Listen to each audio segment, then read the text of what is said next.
YouTube ਦੀ ਇਸ video ਤੋਂ ਆਉਣ ਵਾਲਾ ਰੈਵਨਿਊ ਕਰੋਨਾ ਪੀੜਤਾਂ ਦੀ ਮਦਦ ਲਈ ਵਰਤਿਆ ਜਾਵੇਗਾ। ਇਸ ਕਰਕੇ ਤੁਸੀਂ ਵੀ ਇਸ ਦੇ ਹਿੱਸੇਦਾਰ ਬਣੋ। ਇਸ ਖਬਰ ਨੂੰ ਵੱਧ ਤੋਂ ਵੱਧ ਲਾਈਕ ਕਰੋ, ਸ਼ੇਅਰ ਕਰੋ ਅਤੇ ਚੈਨਲ ਨੂੰ ਸਬਸਕ੍ਰਾਈਬ ਕਰੋ ਤਾਂ ਕਿ ਦੇਸ਼ ਜਿੱਤੇ ਅਤੇ ਕਰੋਨਾ ਹਾਰੇ।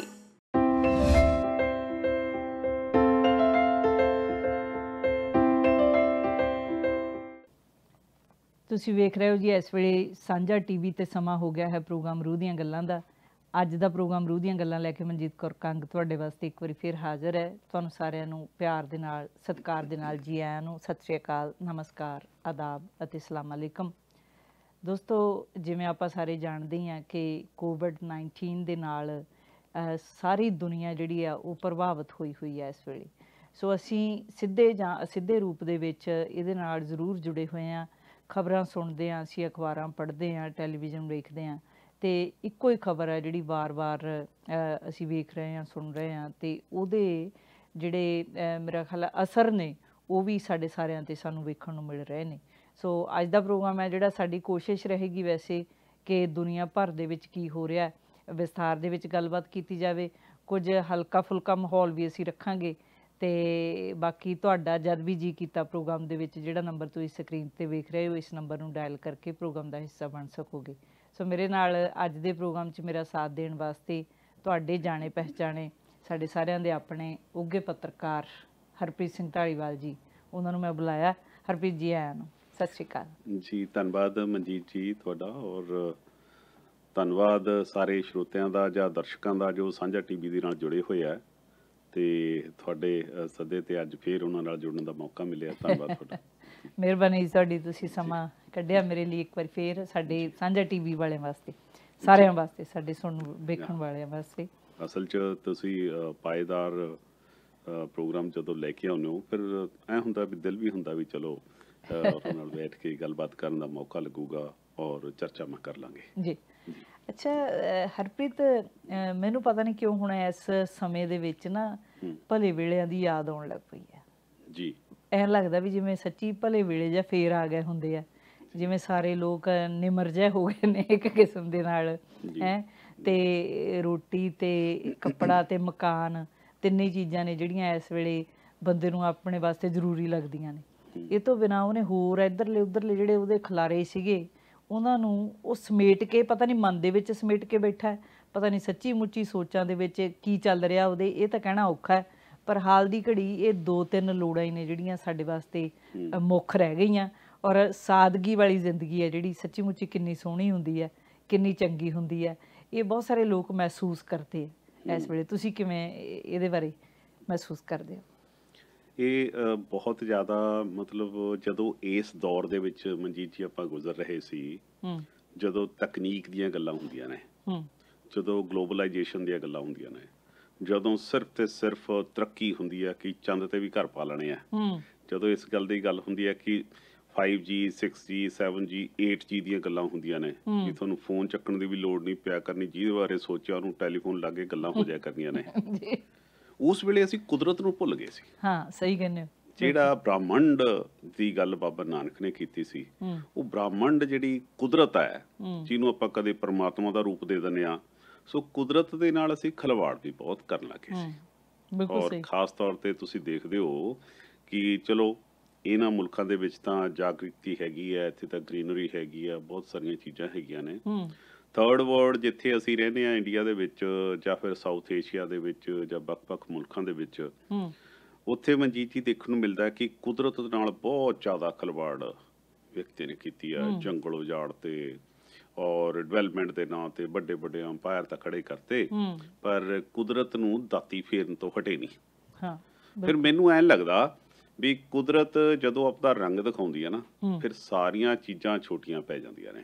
ਇਹ ਕੁਦਰਤ ਨੇ ਅਸਲ 'ਚ ਥੋੜ੍ਹਾ ਜਿਹਾ ਸਾਡਾ ਦਿਮਾਗ ਠਿਕਾਣੇ ਲੈ ਕੇ ਆਉਂਦਾ ਹੈ ਵੀ ਜਿਹੜਾ ਤੁਸੀਂ ਰੱਬ ਨੂੰ ਟੱਬ ਦੱਸਣ ਲੱਗ ਗਏ ਸੀ ਨਾ, ਇਹ ਤੁਹਾਡੇ ਵਾਸਤੇ ਜ਼ਰੂਰੀ ਹੈ ਕਿ ਕੁਦਰਤ ਦੇ ਨਾਲ ਜੁੜਨਾ।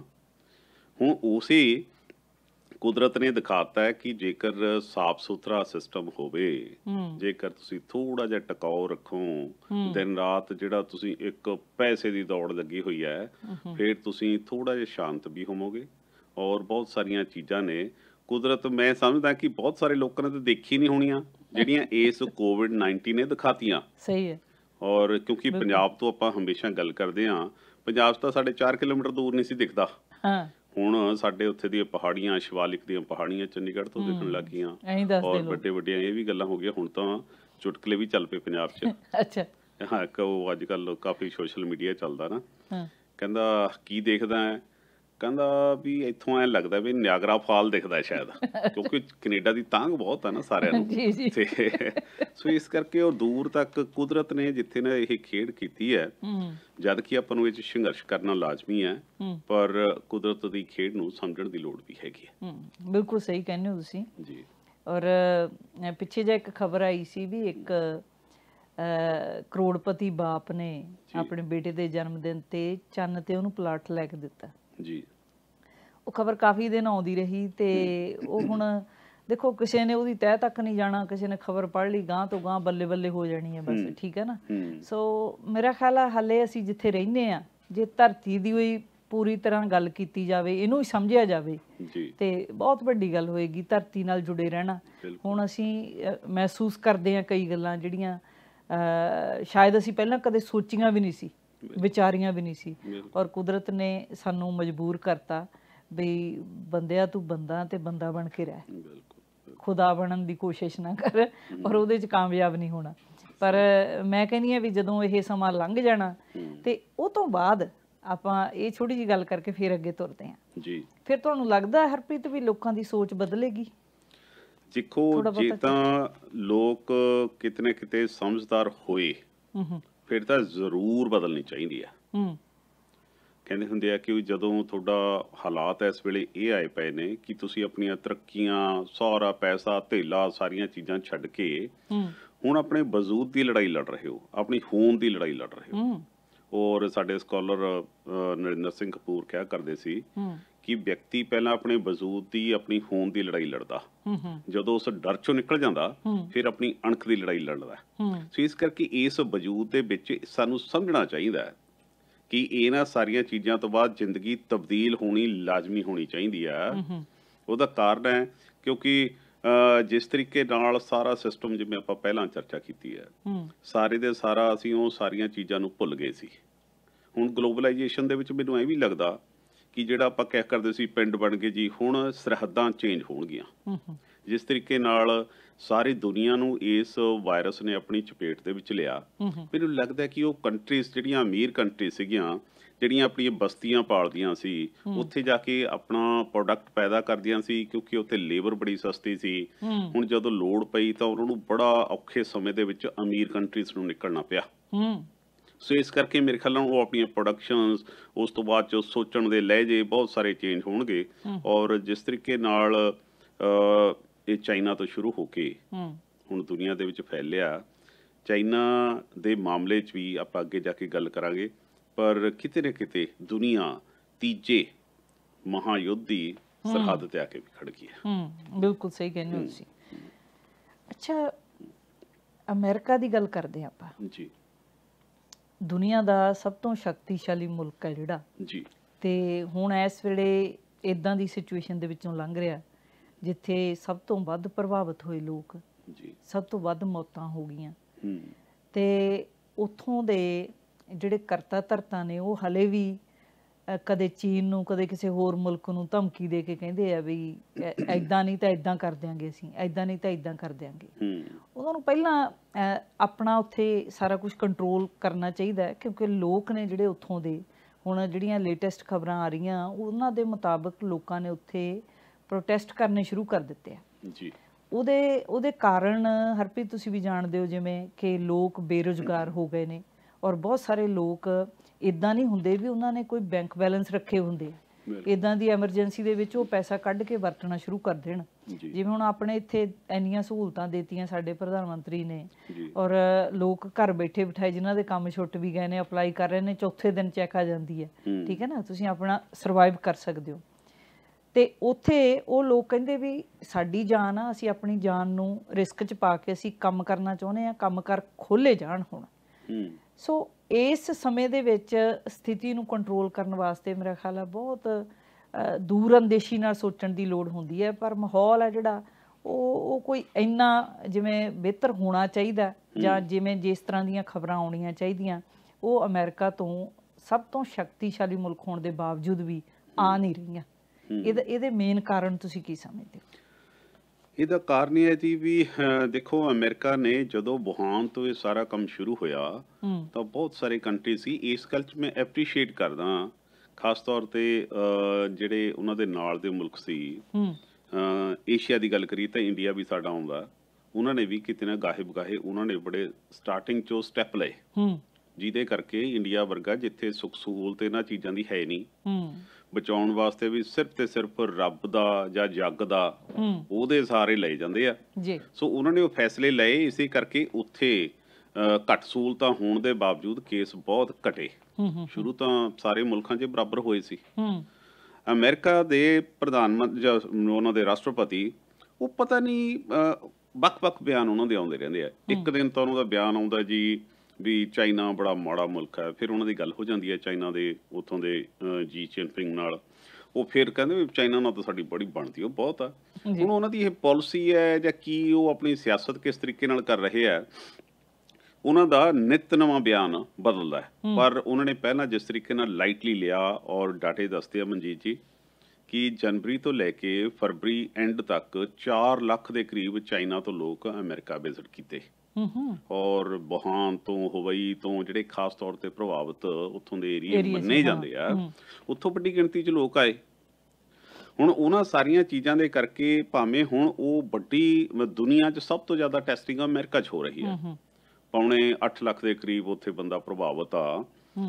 ਉਸ ਦੇ ਬਾਵਜੂਦ ਕਿਉਂਕਿ ਚਾਹੇ ਉਹ ਟੈਸਟਿੰਗ ਕਰਕੇ ਉਹਨਾਂ ਦੇ ਡਾਟੇ ਬਹੁਤ ਨਿਕਲ ਰਹੇ ਆ, ਪਰ ਡੇ 20-25 ਹਜ਼ਾਰ ਉਹਨਾਂ ਦਾ ਡਾਟਾ ਨਿਕਲੇ ਆਉਂਦਾ, ਪਰ ਕਿਤੇ ਨਾ ਕਿਤੇ ਲੋਕ ਉਡਾਰ ਆਜ਼ਾਦੀ ਵਾਲੇ ਮੁਲਕ ਨੇ, ਇਹ ਲਿਬਰਟੀ ਦਾ ਐਡਾ ਸਟੈਚੂ ਉੱਥੇ ਲੱਗਿਆ, ਉਹ ਆਜ਼ਾਦੀ ਵਾਲੇ ਲੋਕ ਨੇ, ਉਹਨਾਂ ਤੋਂ ਹੁਣ ਘਰ ਬੈਠਣਾ ਉਹਨਾਂ ਨੂੰ ਮੁਸ਼ਕਲ ਲੱਗ ਰਿਹਾ ਹੈ, ਜਾਂ ਫਿਰ ਉਹਨਾਂ ਦੀਆਂ ਆਪਣੇ ਜਿਹੜੇ ਖਰਚੇ ਨੇ, ਕਿਸੇ ਨੇ ਆਪਣੇ ਪਰਿਵਾਰ ਚਲਾਉਣੇ ਆ, ਜਿਵੇਂ ਤੁਸੀਂ ਦੱਸਿਆ ਕਿ ਹੈਂਡ ਟੂ ਮਾਊਥ ਬਹੁਤੇ ਲੋਕ ਹੁੰਦੇ ਆ, ਉਹ ਕਿਤੇ ਨਾ ਕਿਤੇ ਮਹਿਸੂਸ ਕਰਦੇ ਆ ਕਿ ਸਾਨੂੰ ਛੱਡਿਆ ਜਾਵੇ। ਪਰ ਜਿਹੜਾ ਇਹ ਹਾਲਾਤ ਨੇ ਇਸ ਵੇਲੇ, ਇਹ ਅਜੇ ਇਜਾਜ਼ਤ ਦਿੰਦੇ ਨਹੀਂ। ਇਹ ਅਮਰੀਕਾ ਇਸ ਕਰਕੇ ਉਧਰੋਂ ਰਹਿੰਦੀ ਕਸਰ ਇਹ ਆ ਕਿ ਨਵੰਬਰ ਦੇ ਵਿੱਚ ਇਲੈਕਸ਼ਨ ਆ ਰਹੀ ਹੈ। ਡੋਨਲਡ ਟਰੰਪ ਹਰ ਹੀਲੇ ਇਸ ਇਲੈਕਸ਼ਨ ਨੂੰ ਜਿੱਤਣਾ ਚਾਹੁੰਦੇ ਆ, ਉਹ ਹਰ ਹੀਲਾ ਵਸੀਲਾ ਕਰ ਰਹੇ ਆ। ਉਹਨਾਂ ਨੇ ਪਹਿਲਾਂ ਤਾਂ ਕਹਿਤਾ ਸੀ ਕਿ 14 ਅਪ੍ਰੈਲ ਤੋਂ ਅਸੀਂ ਈਸਟਰ ਤੋਂ ਅਸੀਂ ਸਾਰੇ ਕੰਮ ਖੋਲ ਦੇਣੇ ਆ। 14 ਅਪ੍ਰੈਲ ਲੰਘ ਗਈ, ਹੁਣ ਤਾਂ 31 ਤਰੀਕ ਵੀ ਆਉਣ ਵਾਲੀ। ਹੁਣ ਉਹ ਕਹਿੰਦੇ ਵੀ 30 ਤੋਂ ਬਾਅਦ ਅਸੀਂ ਖੁੱਲ੍ਹਣ ਦੀ ਕੋਸ਼ਿਸ਼ ਕਰਾਂਗੇ, ਵੀ ਅਸੀਂ ਕਿਤੇ ਨਾ ਕਿਤੇ ਇਹਨੂੰ ਅਸੀਂ ਕੰਟਰੋਲ ਕਰਨ ਦੀ ਦਿਸ਼ਾ ਵੱਲ ਚੱਲ ਪਏ ਹਾਂ। ਇਹਨਾਂ ਸਾਰੀਆਂ ਚੀਜ਼ਾਂ ਦੇ ਵਿੱਚ ਅਮਰੀਕਾ ਅਜੇ ਕਾਮਯਾਬ ਹੁੰਦਾ ਕਿਤੇ ਨਜ਼ਰ ਤਾਂ ਆਉਂਦਾ ਨਹੀਂ, ਭਾਵੇਂ ਕਿ ਇਕੱਲਾ ਅਮਰੀਕਾ ਦੀ ਗੱਲ ਨਹੀਂ ਹੈ। G7 ਵਰਗੇ ਜਿਹੜੇ 7 ਮੁਲਕ ਨੇ ਜਿਹੜੇ ਦੁਨੀਆ ਦੇ ਨੇ, ਉਹ ਸਾਰੇ ਦੇ ਸਾਰੇ ਇਸ ਜਦ ਦੇ ਵਿੱਚ ਫਸੇ ਹੋਏ ਆ।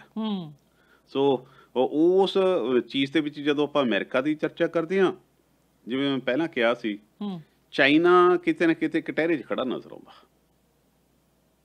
ਉਹਦਾ ਕਾਰਨ ਚਾਈਨਾ ਨੂੰ ਹੁਣ ਨਵੀਂ ਧਮਕੀ ਵੀ ਦਿੱਤੀ ਹੈ ਟਰੰਪ ਸਾਹਿਬ ਨੇ। ਟਰੰਪ ਸਾਹਿਬ ਇਹ ਵੀ ਹੋ ਸਕਦਾ ਹੈ ਕਿ ਕੱਲ ਨੂੰ ਉਹਨਾਂ ਨਾਲ ਫੋਨ ਤੇ ਗੱਲ ਹੋ ਜੇ, ਕਹਿਣ ਵੀ ਨਹੀਂ ਉਹ ਤਾਂ ਧਮਕੀ ਦਾ ਮਜ਼ਾਕ 'ਚ ਦਿੱਤੀ ਸੀ, ਹੁਣ ਅਸੀਂ ਇਕੱਠੇ ਕਾਰੋਬਾਰ ਕਰਾਂਗੇ। ਅਮਰੀਕਾ ਦੇ ਰਾਸ਼ਟਰਪਤੀ ਦਾ ਕੁਛ ਨਹੀਂ ਪਤਾ। ਮੈਂ ਸ਼ਾਇਦ ਤੁਹਾਡੇ ਨਾਲੇ ਪਿੱਛੇ ਮੈਂ ਗੱਲ ਕਰਦਾ ਸੀ, ਅਮਰੀਕਾ ਦਾ ਰਾਸ਼ਟਰਪਤੀ ਇੰਨਾ ਅਨਸਰਟਨ ਹੈ ਕਿ ਇੱਕ ਵਾਰੀ ਉਹਨਾਂ ਦੇ ਕੋਈ ਡਾਈਨਿੰਗ ਟੇਬਲ ਤੇ ਬੈਠੇ ਬੱਚਿਆਂ ਨਾਲ ਗੱਲ ਚੱਲ ਪਈ, ਤੇ ਇਵਾਂਕਾ ਤੇ ਉਹਨਾਂ ਦਾ ਪਰਿਵਾਰ ਹੋਰ ਸਾਰੇ ਬੈਠੇ ਸੀ। ਕਹਿੰਦੇ ਵੀ ਉਧਰ ਮਿਡਲ ਈਸਟ ਦੇ ਵਿੱਚ ਉੱਥੇ ਦੇ ਕੀ ਹਾਲਾਤ ਨੇ, ISIO ਕੀ ਕੁਛ। ਹੁਣ ਕਹਿੰਦੇ ਵੀ ਉੱਥੇ ਹੁਣ ਕੋਈ ਘਟਨਾ ਸੁਣੀ ਨਹੀਂ। ਕਹਿੰਦਾ ਸੁਣੀ ਨਹੀਂ, ਫਿਰ ਕਰ ਦਿੰਦੇ ਆ। ਹਾਂ, ਸਵੇਰੇ ਉੱਥੇ ਬੰਬਾਰਡ ਵਗੈਰਾ ਕਰਤੀ। ਸੋ ਉਹਦੇ ਬਾਰੇ ਬੜਾ ਅਨਸਰਟਨ ਹੈ, ਜਦ ਕਿ ਐਡਾ ਥਾਣੇਦਾਰ ਮੁਲਕ ਹੈ ਦੁਨੀਆ ਦਾ ਉਹ। ਪਰ ਡੋਨਲਡ ਟਰੰਪ ਸਾਹਿਬ ਹੋਣੀ ਬੜੇ ਅਨਸਰਟਨ ਨੇ, ਹਾਲਾਂਕਿ ਲੋਕ ਉਹਨਾਂ ਨੂੰ ਉੱਥੇ ਬਹੁਤ ਪਿਆਰ ਵੀ ਕਰਦੇ ਆ। ਇਹਦੇ 'ਚ ਕੋਈ ਸ਼ੱਕ ਨਹੀਂ ਜੀ। ਅੱਛਾ, ਆਪਣੇ ਬਾਰਡਰਸ ਖੋਲ੍ਹਣ ਦੀ ਵੀ ਗੱਲ ਚਲਾਈ ਸੀ ਉਹਨਾਂ ਨੇ ਜੀ, ਪਰ ਉਹ ਆਪਣੇ ਜਸਟਿਨ ਟਰੂਡੋ ਸਾਹਿਬ ਕਹਿੰਦੇ ਵੀ ਨਹੀਂ, ਹਾਲੇ ਨਹੀਂ। ਉਹ ਕਹਿੰਦੇ ਵੀ ਤੁਸੀਂ ਆਪਣੇ ਵੱਲੋਂ ਜੋ ਮਰਜ਼ੀ ਕਰਦੇ ਰਹੋ, ਪਰ ਇੱਧਰੋਂ ਨਹੀਂ ਖੁੱਲ੍ਹਣੇ। ਜੇ ਇੱਧਰੋਂ ਨਹੀਂ ਖੁੱਲ੍ਹਣਗੇ ਤਾਂ ਫਿਰ ਉਹ ਕੁਛ ਵੀ ਨਹੀਂ ਹੈਗਾ। ਵੀ ਜਿਵੇਂ ਪਹਿਲਾਂ ਟਰੱਕਰਸ ਵਗੈਰਾ ਨੇ ਉਹ ਆਉਂਦੇ ਨੇ, ਉਹ ਜ਼ਰੂਰੀ ਚੀਜ਼ਾਂ ਨੇ, ਖੈਰ ਉਹ ਤਾਂ ਆਉਣਾ ਹੀ ਆ ਸਾਰਾ ਕੁਛ। ਪਰ ਇਹ ਕਹਿੰਦੇ ਵੀ 1 ਮਹੀਨਾ ਹੋਰ ਹਲੇ ਇਸੇ ਤਰ੍ਹਾਂ ਰੱਖਾਂਗੇ। ਪਰ ਮੈਨੂੰ ਲੱਗਦਾ ਵੀ ਬਹੁਤ ਸਮਝਦਾਰੀ ਵਾਲਾ ਇਹ ਫੈਸਲਾ ਲਿਆ, ਜਿਹਦੇ ਤੋਂ ਕੈਨੇਡੀਅਨਸ ਸਾਰੇ ਹੀ ਤਕਰੀਬਨ ਖੁਸ਼ ਨੇ। ਹਾਂਜੀ, ਅੱਛਾ ਹਰਪ੍ਰੀਤ, ਪੱਤਰਕਾਰੀ ਹੈ ਜਿਹੜੀ, ਇਹਦੇ ਬਾਰੇ ਤੁਸੀਂ ਪੱਤਰਕਾਰ ਹੋ, ਇੱਕ ਜਾਣੇ ਪਹਿਚਾਣੇ, ਉਹ ਵੀ ਨਿਡਰ ਪੱਤਰਕਾਰ ਜੀ ਇਹਨਾਂ ਦਿਨਾਂ ਦੇ ਵਿੱਚ ਹੁਣ ਪੱਤਰਕਾਰੀ ਕਰਨੀ ਹੈ ਜਿਹੜੀ ਜਦੋਂ ਇਦਾਂ ਦਾ ਮਾਹੌਲ ਹੁੰਦਾ ਬੜਾ ਔਖਾ, ਬੜਾ ਖਤਰੇ ਵਾਲੀ ਗੱਲ ਇਹ ਮੰਨੀ ਜਾਂਦੀ ਹੈ। ਕਿਉਂਕਿ ਮੈਂ ਪੜ੍ਹ ਰਹੀ ਸੀ ਹੁਣੇ ਕਿ ਬੰਬਈ ਦੇ ਵਿੱਚ 53 ਜਿਹੜੇ ਪੱਤਰਕਾਰ ਨੇ ਉਹ COVID-19 ਨਾਲ ਪੋਜ਼ਿਟਿਵ ਪਾਏ ਗਏ ਨੇ ਜੀ। ਔਰ ਕੰਮ ਤਾਂ ਦੇਖੋ ਸਾਰੇ ਹੀ ਕਰਦੇ ਨੇ, ਪਰ ਪੱਤਰਕਾਰੀ ਵਾਲਾ ਕੰਮ ਹੈ ਜਿਹੜਾ ਇਹਦੇ ਬਾਰੇ ਸਾਨੂੰ ਦੱਸੋ ਵੀ ਇਹ ਕਿੰਨਾ ਕੁ ਸੌਖਾ ਤੇ ਕਿੰਨਾ ਕੁ ਔਖਾ। ਜਦੋਂ ਲੋਕਤੰਤਰ ਦੀ ਗੱਲ ਮਨਜੀਤ ਜੀ ਚੱਲਦੀ ਹੈ ਤਾਂ ਭਾਰਤ ਦੇ ਵਿੱਚ ਅਕਸਰ ਅਸੀਂ ਗੱਲ ਕਰਦੇ ਹਾਂ ਕਿ ਪੱਤਰਕਾਰਤਾ ਲੋਕਤੰਤਰ ਦਾ ਚੌਥਾ ਥੰਬ ਹੁੰਦਾ। ਇਹਨੇ ਸਾਰੇ ਸਿਸਟਮ ਨੂੰ ਜਾਗਰੂਕ ਰੱਖਣਾ ਹੁੰਦਾ, ਇੱਕ ਕੜੀ ਦਾ ਕੰਮ ਕਰਨਾ ਹੁੰਦਾ ਔਰ ਆਪਣੀ ਜ਼ਿੰਮੇਵਾਰੀ ਨਿਭਾਉਣੀ ਹੁੰਦੀ ਹੈ ਜੀ। ਔਰ ਇਸ ਵੇਲੇ ਜਿਹੜਾ ਪੈਂਡੈਮਿਕ ਦੁਨੀਆ ਦੇ ਵਿੱਚ ਫੈਲਿਆ ਹੋਇਆ, ਉੱਥੇ ਫਰੰਟ ਲਾਈਨ ਦੇ ਵਿੱਚ ਜੇ ਆਪਾਂ ਡਾਕਟਰ ਦੀ ਗੱਲ ਕਰ ਲਈਏ, ਨਰਸਿਸ ਦੀ ਗੱਲ ਕਰ ਲਈਏ, ਪੁਲਿਸ ਫੋਰਸਾਂ ਦੀ ਗੱਲ ਕਰ ਲਈਏ, ਉਹਨਾਂ ਦੇ ਵਿੱਚ ਅਹਿਮ ਤੌਰ ਤੇ ਜਿਵੇਂ ਆਪਣਾ ਇੱਥੇ ਟਰੱਕਿੰਗ ਸਿਸਟਮ ਬਹੁਤ ਲਾਈਫ ਲਾਈਨ ਦੇ ਤੌਰ ਤੇ ਚੱਲਦੀ ਹੈ ਜੀ। ਭਾਰਤ ਦੇ ਵਿੱਚ ਇਹਨਾਂ ਸਾਰੀਆਂ ਤੋਂ ਬਾਅਦ ਪੱਤਰਕਾਰਤਾ ਦਾ ਨਾਂ ਆਉਂਦਾ ਵੀ ਪੱਤਰਕਾਰ ਵੀ, ਕਿਉਂਕਿ ਫਰੰਟ ਤੇ ਜਾ ਕੇ ਲੜਾਈ ਲੜ ਰਹੇ ਆ ਔਰ ਇਨਵਿਜ਼ੀਬਲ ਦੁਸ਼ਮਣ ਨਾਲ ਲੜ ਰਹੇ ਆ ਔਰ ਆਪਣੀ ਡਿਊਟੀ ਨਿਭਾ ਰਹੇ ਆ। ਉਸ ਦੇ ਵਿੱਚ ਤੁਹਾਡੇ ਡਾਟੇ ਦੇ ਮੁਤਾਬਕ ਇੰਨੀ ਵੱਡੀ ਗਿਣਤੀ 'ਚ ਇੱਕ ਸਟੇਟ ਦੇ ਵਿੱਚ ਪੱਤਰਕਾਰਾਂ ਦਾ ਪ੍ਰਭਾਵਿਤ ਹੋਣਾ ਔਰ ਵੱਡੇ ਵੱਡੇ ਅਫਸਰਾਂ ਦੀਆਂ ਜਾਨਾਂ ਜਾਣੀਆਂ। ਆਪਣੇ ਲੁਧਿਆਣੇ ਦੇ ਵਿੱਚ ACP ਕੋਹਲੀ ਸਾਹਿਬ ਦੀ ਡੈਥ ਹੋਣੀ ਔਰ ਕਨਗੋ ਸਾਹਿਬ ਦੀ ਡੈਥ ਹੋਣੀ ਔਰ ਇਸ ਤੋਂ ਇਲਾਵਾ ਵੱਖ-ਵੱਖ ਮੁਲਕਾਂ ਦੇ ਵਿੱਚ ਆਪਾਂ ਸਾਰੇ ਦੇਖਿਆ, ਪ੍ਰਧਾਨ ਮੰਤਰੀ ਆਪਣੇ ਜਸਟਿਨ ਟਰੂਡੋ ਦੀ ਵਾਈਫ ਨੂੰ ਵੀ ਹੋਇਆ ਔਰ ਇੰਗਲੈਂਡ ਦੇ ਪ੍ਰਧਾਨ ਮੰਤਰੀ ਨੂੰ ਹੋਇਆ। ਇਸੇ ਤਰੀਕੇ ਨਾਲ ਬਹੁਤ ਸਾਰੀਆਂ ਜਿਹੜੇ ਫਰੰਟ ਲਾਈਨ ਤੇ ਆ ਕੇ ਪੱਤਰਕਾਰਤਾ ਦੇ ਖੇਤਰ ਦੇ ਵਿੱਚ ਇਹ ਜ਼ਿੰਮੇਵਾਰੀਆਂ ਨੇ ਜਿਹੜੀਆਂ ਉਹ ਨਿਭਾਉਂਦੇ ਹੋਏ ਇਸ ਤਰ੍ਹਾਂ ਦੀ ਲੜਾਈ ਦੇ ਵਿੱਚ ਲੜ ਰਹੇ। ਉਹਦਾ ਕਾਰਨ ਇਹ ਹੁੰਦਾ ਕਿ ਪੱਤਰਕਾਰ ਦੀ ਮਜਬੂਰੀ ਵੀ ਹੁੰਦੀ ਹੈ ਕਿਤੇ। ਉਹ ਦੋ ਪ੍ਰਕਾਰ ਦੀਆਂ ਡਿਊਟੀਆਂ ਮੈਨੂੰ ਲੱਗਦਾ ਇਸ ਵੇਲੇ ਨਿਭਾ ਰਹੇ ਨੇ। ਇੱਕ ਤਾਂ ਹੈਗਾ ਫੀਲਡ ਦੇ ਵਿੱਚ ਜਾ ਕੇ ਇਨਫੋਰਮੇਸ਼ਨ ਦੇਣੀ ਤਾਂ ਜੋ ਦੁਨੀਆ ਨੂੰ ਪਤਾ ਲੱਗਦਾ ਰਹੇ, ਆਪਣੀ ਡਿਊਟੀ ਨਿਭਾਉਂਦੇ ਰਹਿਣ। ਦੂਸਰਾ ਇਹ ਹੁੰਦਾ ਕਿ ਪੱਤਰਕਾਰਤਾ ਦੇ ਖੇਤਰ 'ਚ ਬਹੁਤ ਸਾਰੇ ਲੋਕਾਂ ਨੂੰ ਲੱਗਦਾ ਹੁੰਦਾ ਜਿਹੜੇ ਤਾਂ ਜਿਵੇਂ ਆਪਾਂ ਸਟੂਡੀਓ 'ਚ ਬਹਿ ਕੇ ਗੱਲ ਕਰ ਰਹੇ ਹਾਂ, ਇਹ ਪੱਤਰਕਾਰਤਾ ਹੋਰ ਤਰ੍ਹਾਂ ਦੀ ਆ, ਆਪਾਂ ਇਨਫੋਰਮੇਸ਼ਨ ਐਕਸਚੇਂਜ ਕਰ ਲੈਂਦੇ ਹਾਂ। ਇੱਕ ਫੀਲਡ ਦੀ ਪੱਤਰਕਾਰਤਾ ਉਹ ਜਿਹਦੇ ਵਿੱਚ ਜਾ ਕੇ ਉਹਨਾਂ ਨੇ ਉਸ ਅਫੈਕਟਡ ਏਰੀਆ ਦੇ ਵਿੱਚ ਜਾ ਕੇ ਜਦੋਂ ਗੱਲ ਕਰਨੀ ਹੈ ਤਾਂ ਉਹ ਮਤਲਬ ਚਾਂਸਿਸ ਫਿਰ ਡਾਇਰੈਕਟਲੀ ਹੋ ਜਾਂਦੇ ਆ ਉਹਨਾਂ ਨੂੰ ਇਨਵੋਲਵ ਹੋਣ ਦੇ, ਉਹਨਾਂ ਨੂੰ ਅਫੈਕਟਡ ਹੋਣ ਦੇ।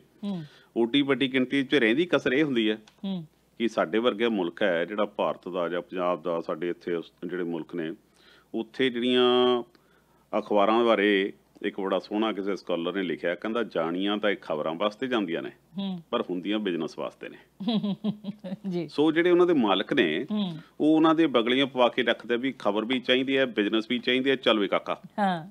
ਹੁਣ ਉਹ ਵਿਚਾਰੇ ਫੀਲਡ ਦੇ ਵਿੱਚ ਜਾ ਕੇ ਸਾਰਾ ਉਹ ਸੰਘਰਸ਼ ਦੇ ਵਿੱਚ ਉਹ ਚੱਲਦੇ ਆ। ਹੁਣ ਤੱਕ ਤਾਂ ਮਨਜੀਤ ਜੀ ਮੈਂ ਫੀਲਡ ਦੇ ਵਿੱਚ ਬੜਾ ਕੰਮ ਕੀਤਾ, ਪੱਤਰਕਾਰਾਂ ਨੂੰ ਕੋਈ ਵੀ ਇੰਸ਼ੋਰੈਂਸ ਤੱਕ ਨਹੀਂ ਸੀ, ਅਸੀਂ ਲੜਾਈਆਂ ਲੜਦੇ ਮਰ ਗਏ। ਫਿਰ ਉਹਨਾਂ ਦਾ ਕੋਈ ਬੀਮਾ ਕੋਈ ਨਹੀਂ ਸੀਗਾ, ਉਹਨਾਂ ਨੂੰ ਕੋਈ ਸੁੱਖ ਸਹੂਲਤ ਕਿਸੇ ਹੁੰਦੀ, ਉਹ ਵਿਚਾਰੇ ਲੜ ਕੇ ਮਸਾਂ ਉਹਨਾਂ ਨੂੰ ਜਾ ਕੇ ਹੁਣ ਸਰਕਾਰ ਨੇ ਇਸ ਵਾਰੀ ਥੋੜਾ ਜਿਹਾ ਬੀਮਾ ਕੀਤਾ, ਉਹਨਾਂ ਨੂੰ ਥੋੜਾ ਜਿਹਾ ਸਫਰ ਕੀਤਾ। ਅਦਰਵਾਈਜ਼ ਉਹ ਸਾਰੀਆਂ ਦੇ ਸਾਰੀਆਂ ਬਿਮਾਰੀਆਂ ਨਾਲ ਅੱਗੇ ਹੋ ਕੇ ਲੜਦੇ ਆ। ਪੱਤਰਕਾਰਤਾ ਦਾ ਖੇਤਰ ਸਹੂਲਤਾਂ ਚਾਹੀਦੀਆਂ ਨੇ ਸਾਰੀਆਂ। ਬਿਲਕੁਲ ਆਪਣੇ ਕੋਲੇ ਕਾਲਰ ਨੇ ਜੀ। ਹੈਲੋ ਜੀ, ਸਾਂਝਾ ਟੀਵੀ।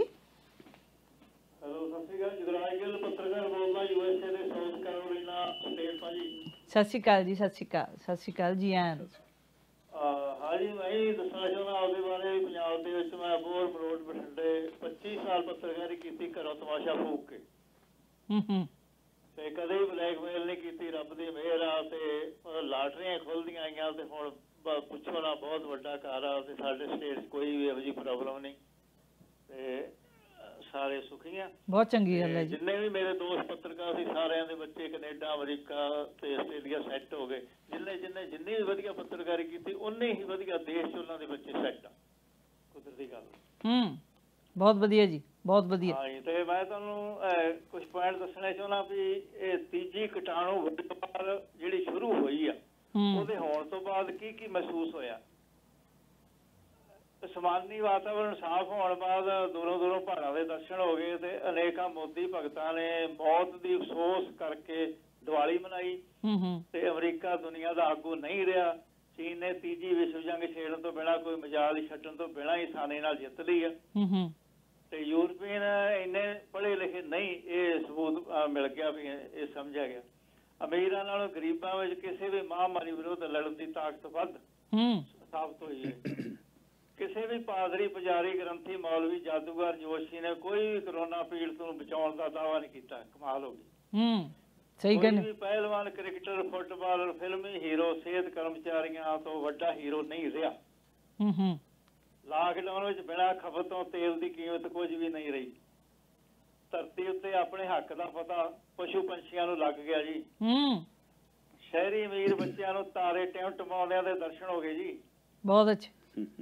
कामगार घरां 'च बैठ के शांति नाल भी कीते जा सकते आ, हुण पता लगा है कि बच्चों ने बिना जिंक फूड खाद्या भी सादा खा के भी दाल रोटी नाल गुजारा करना सीख लिया। साफ सुथरी जिंदगी जिउणा हुण सिखा लग्या ते मर्दां ने घरेलू काम ते सादा खाना पकाउणा भी सीख लिया। बहुत वधिया। सुत्ते बच्चों नूं जिहड़े छड्ड के जांदे सवेरे सवेरे सुत्ते बच्चों कोले परतदे सी, ਉਹ ਮਾਪਿਆਂ ਦੀ ਸ਼ਕਲਾਂ ਬੱਚਿਆਂ ਦੇ ਮਨ 'ਚ ਵਸ ਗਈਆਂ ਹੁਣ। Very nice. ਤੇ ਫਿਰ ਇਹ ਅਵਾਰਾਗਰਦੀ ਤੋਂ ਨਫ਼ਰਤ ਤੇ ਮਿੱਠੀ ਜੇਲ੍ਹ ਜਿਹੜੀ ਉਹ ਪਸੰਦੀਦਾ ਬਣ ਗਈ ਆ। ਤੇ ਬਲਾਤਕਾਰ, ਸੜਕ ਦੁਰਘਟਨਾਵਾਂ, ਚੋਰੀਆਂ, ਡਾਕੇ, ਨਸ਼ਾ ਤਸਕਰੀ, ਰਿਸ਼ਵਤਖੋਰੀ, ਕਾਨਫਰੰਸ, ਹੜਤਾਲਾਂ, ਮੁਜ਼ਾਹਰਿਆਂ ਨੂੰ ਠੱਲ ਪੈ ਗਈ ਆ। ਤੇ ਧਾਰਮਿਕ ਸਥਾਨਾਂ ਤੋਂ ਹਸਪਤਾਲ, ਮੈਡੀਕਲ ਸਟੋਰ ਮਹੱਤਵਪੂਰਨ ਬਣ ਗਿਆ ਤੇ ਗੁਆਂਢੀਆਂ ਨਾਲ ਪ੍ਰੇਮ ਪਾਰ ਦੀ ਗੱਲਬਾਤ ਵੱਧ ਗਈ ਆ। ਤੇ ਕਰੋਨਾ ਨੂੰ ਯਮਰਾਜ ਮੰਨ ਕੇ ਅਨੇਕਾਂ ਡਰ ਕੇ ਹਰ ਕੀਤੀ ਆ ਤੇ ਘਰੇਲੂ ਹਿੰਸਾ ਤੇ ਸ਼ਰਾਬ ਪੀਣ 'ਚ ਵਾਧਾ ਹੋਇਆ ਬਸ। ਥੈਂਕ ਯੂ ਵੀਰ ਜੀ, ਬਹੁਤ ਬਹੁਤ ਮਿਹਰਬਾਨੀ ਤੁਹਾਡੀ। ਕਾਫੀ ਸਾਰੀਆਂ ਗੱਲਾਂ ਤਾਂ ਭਾਜੀ ਉਹਨਾਂ ਨੇ ਬੜੀਆਂ ਮੀਨਿੰਗਫੁਲ ਕੀਤੀਆਂ ਨੇ। ਪੱਤਰਕਾਰ ਸੀ ਨਾ ਫਿਰ। ਇਹ ਵੀ ਫਰਕ ਹੈ।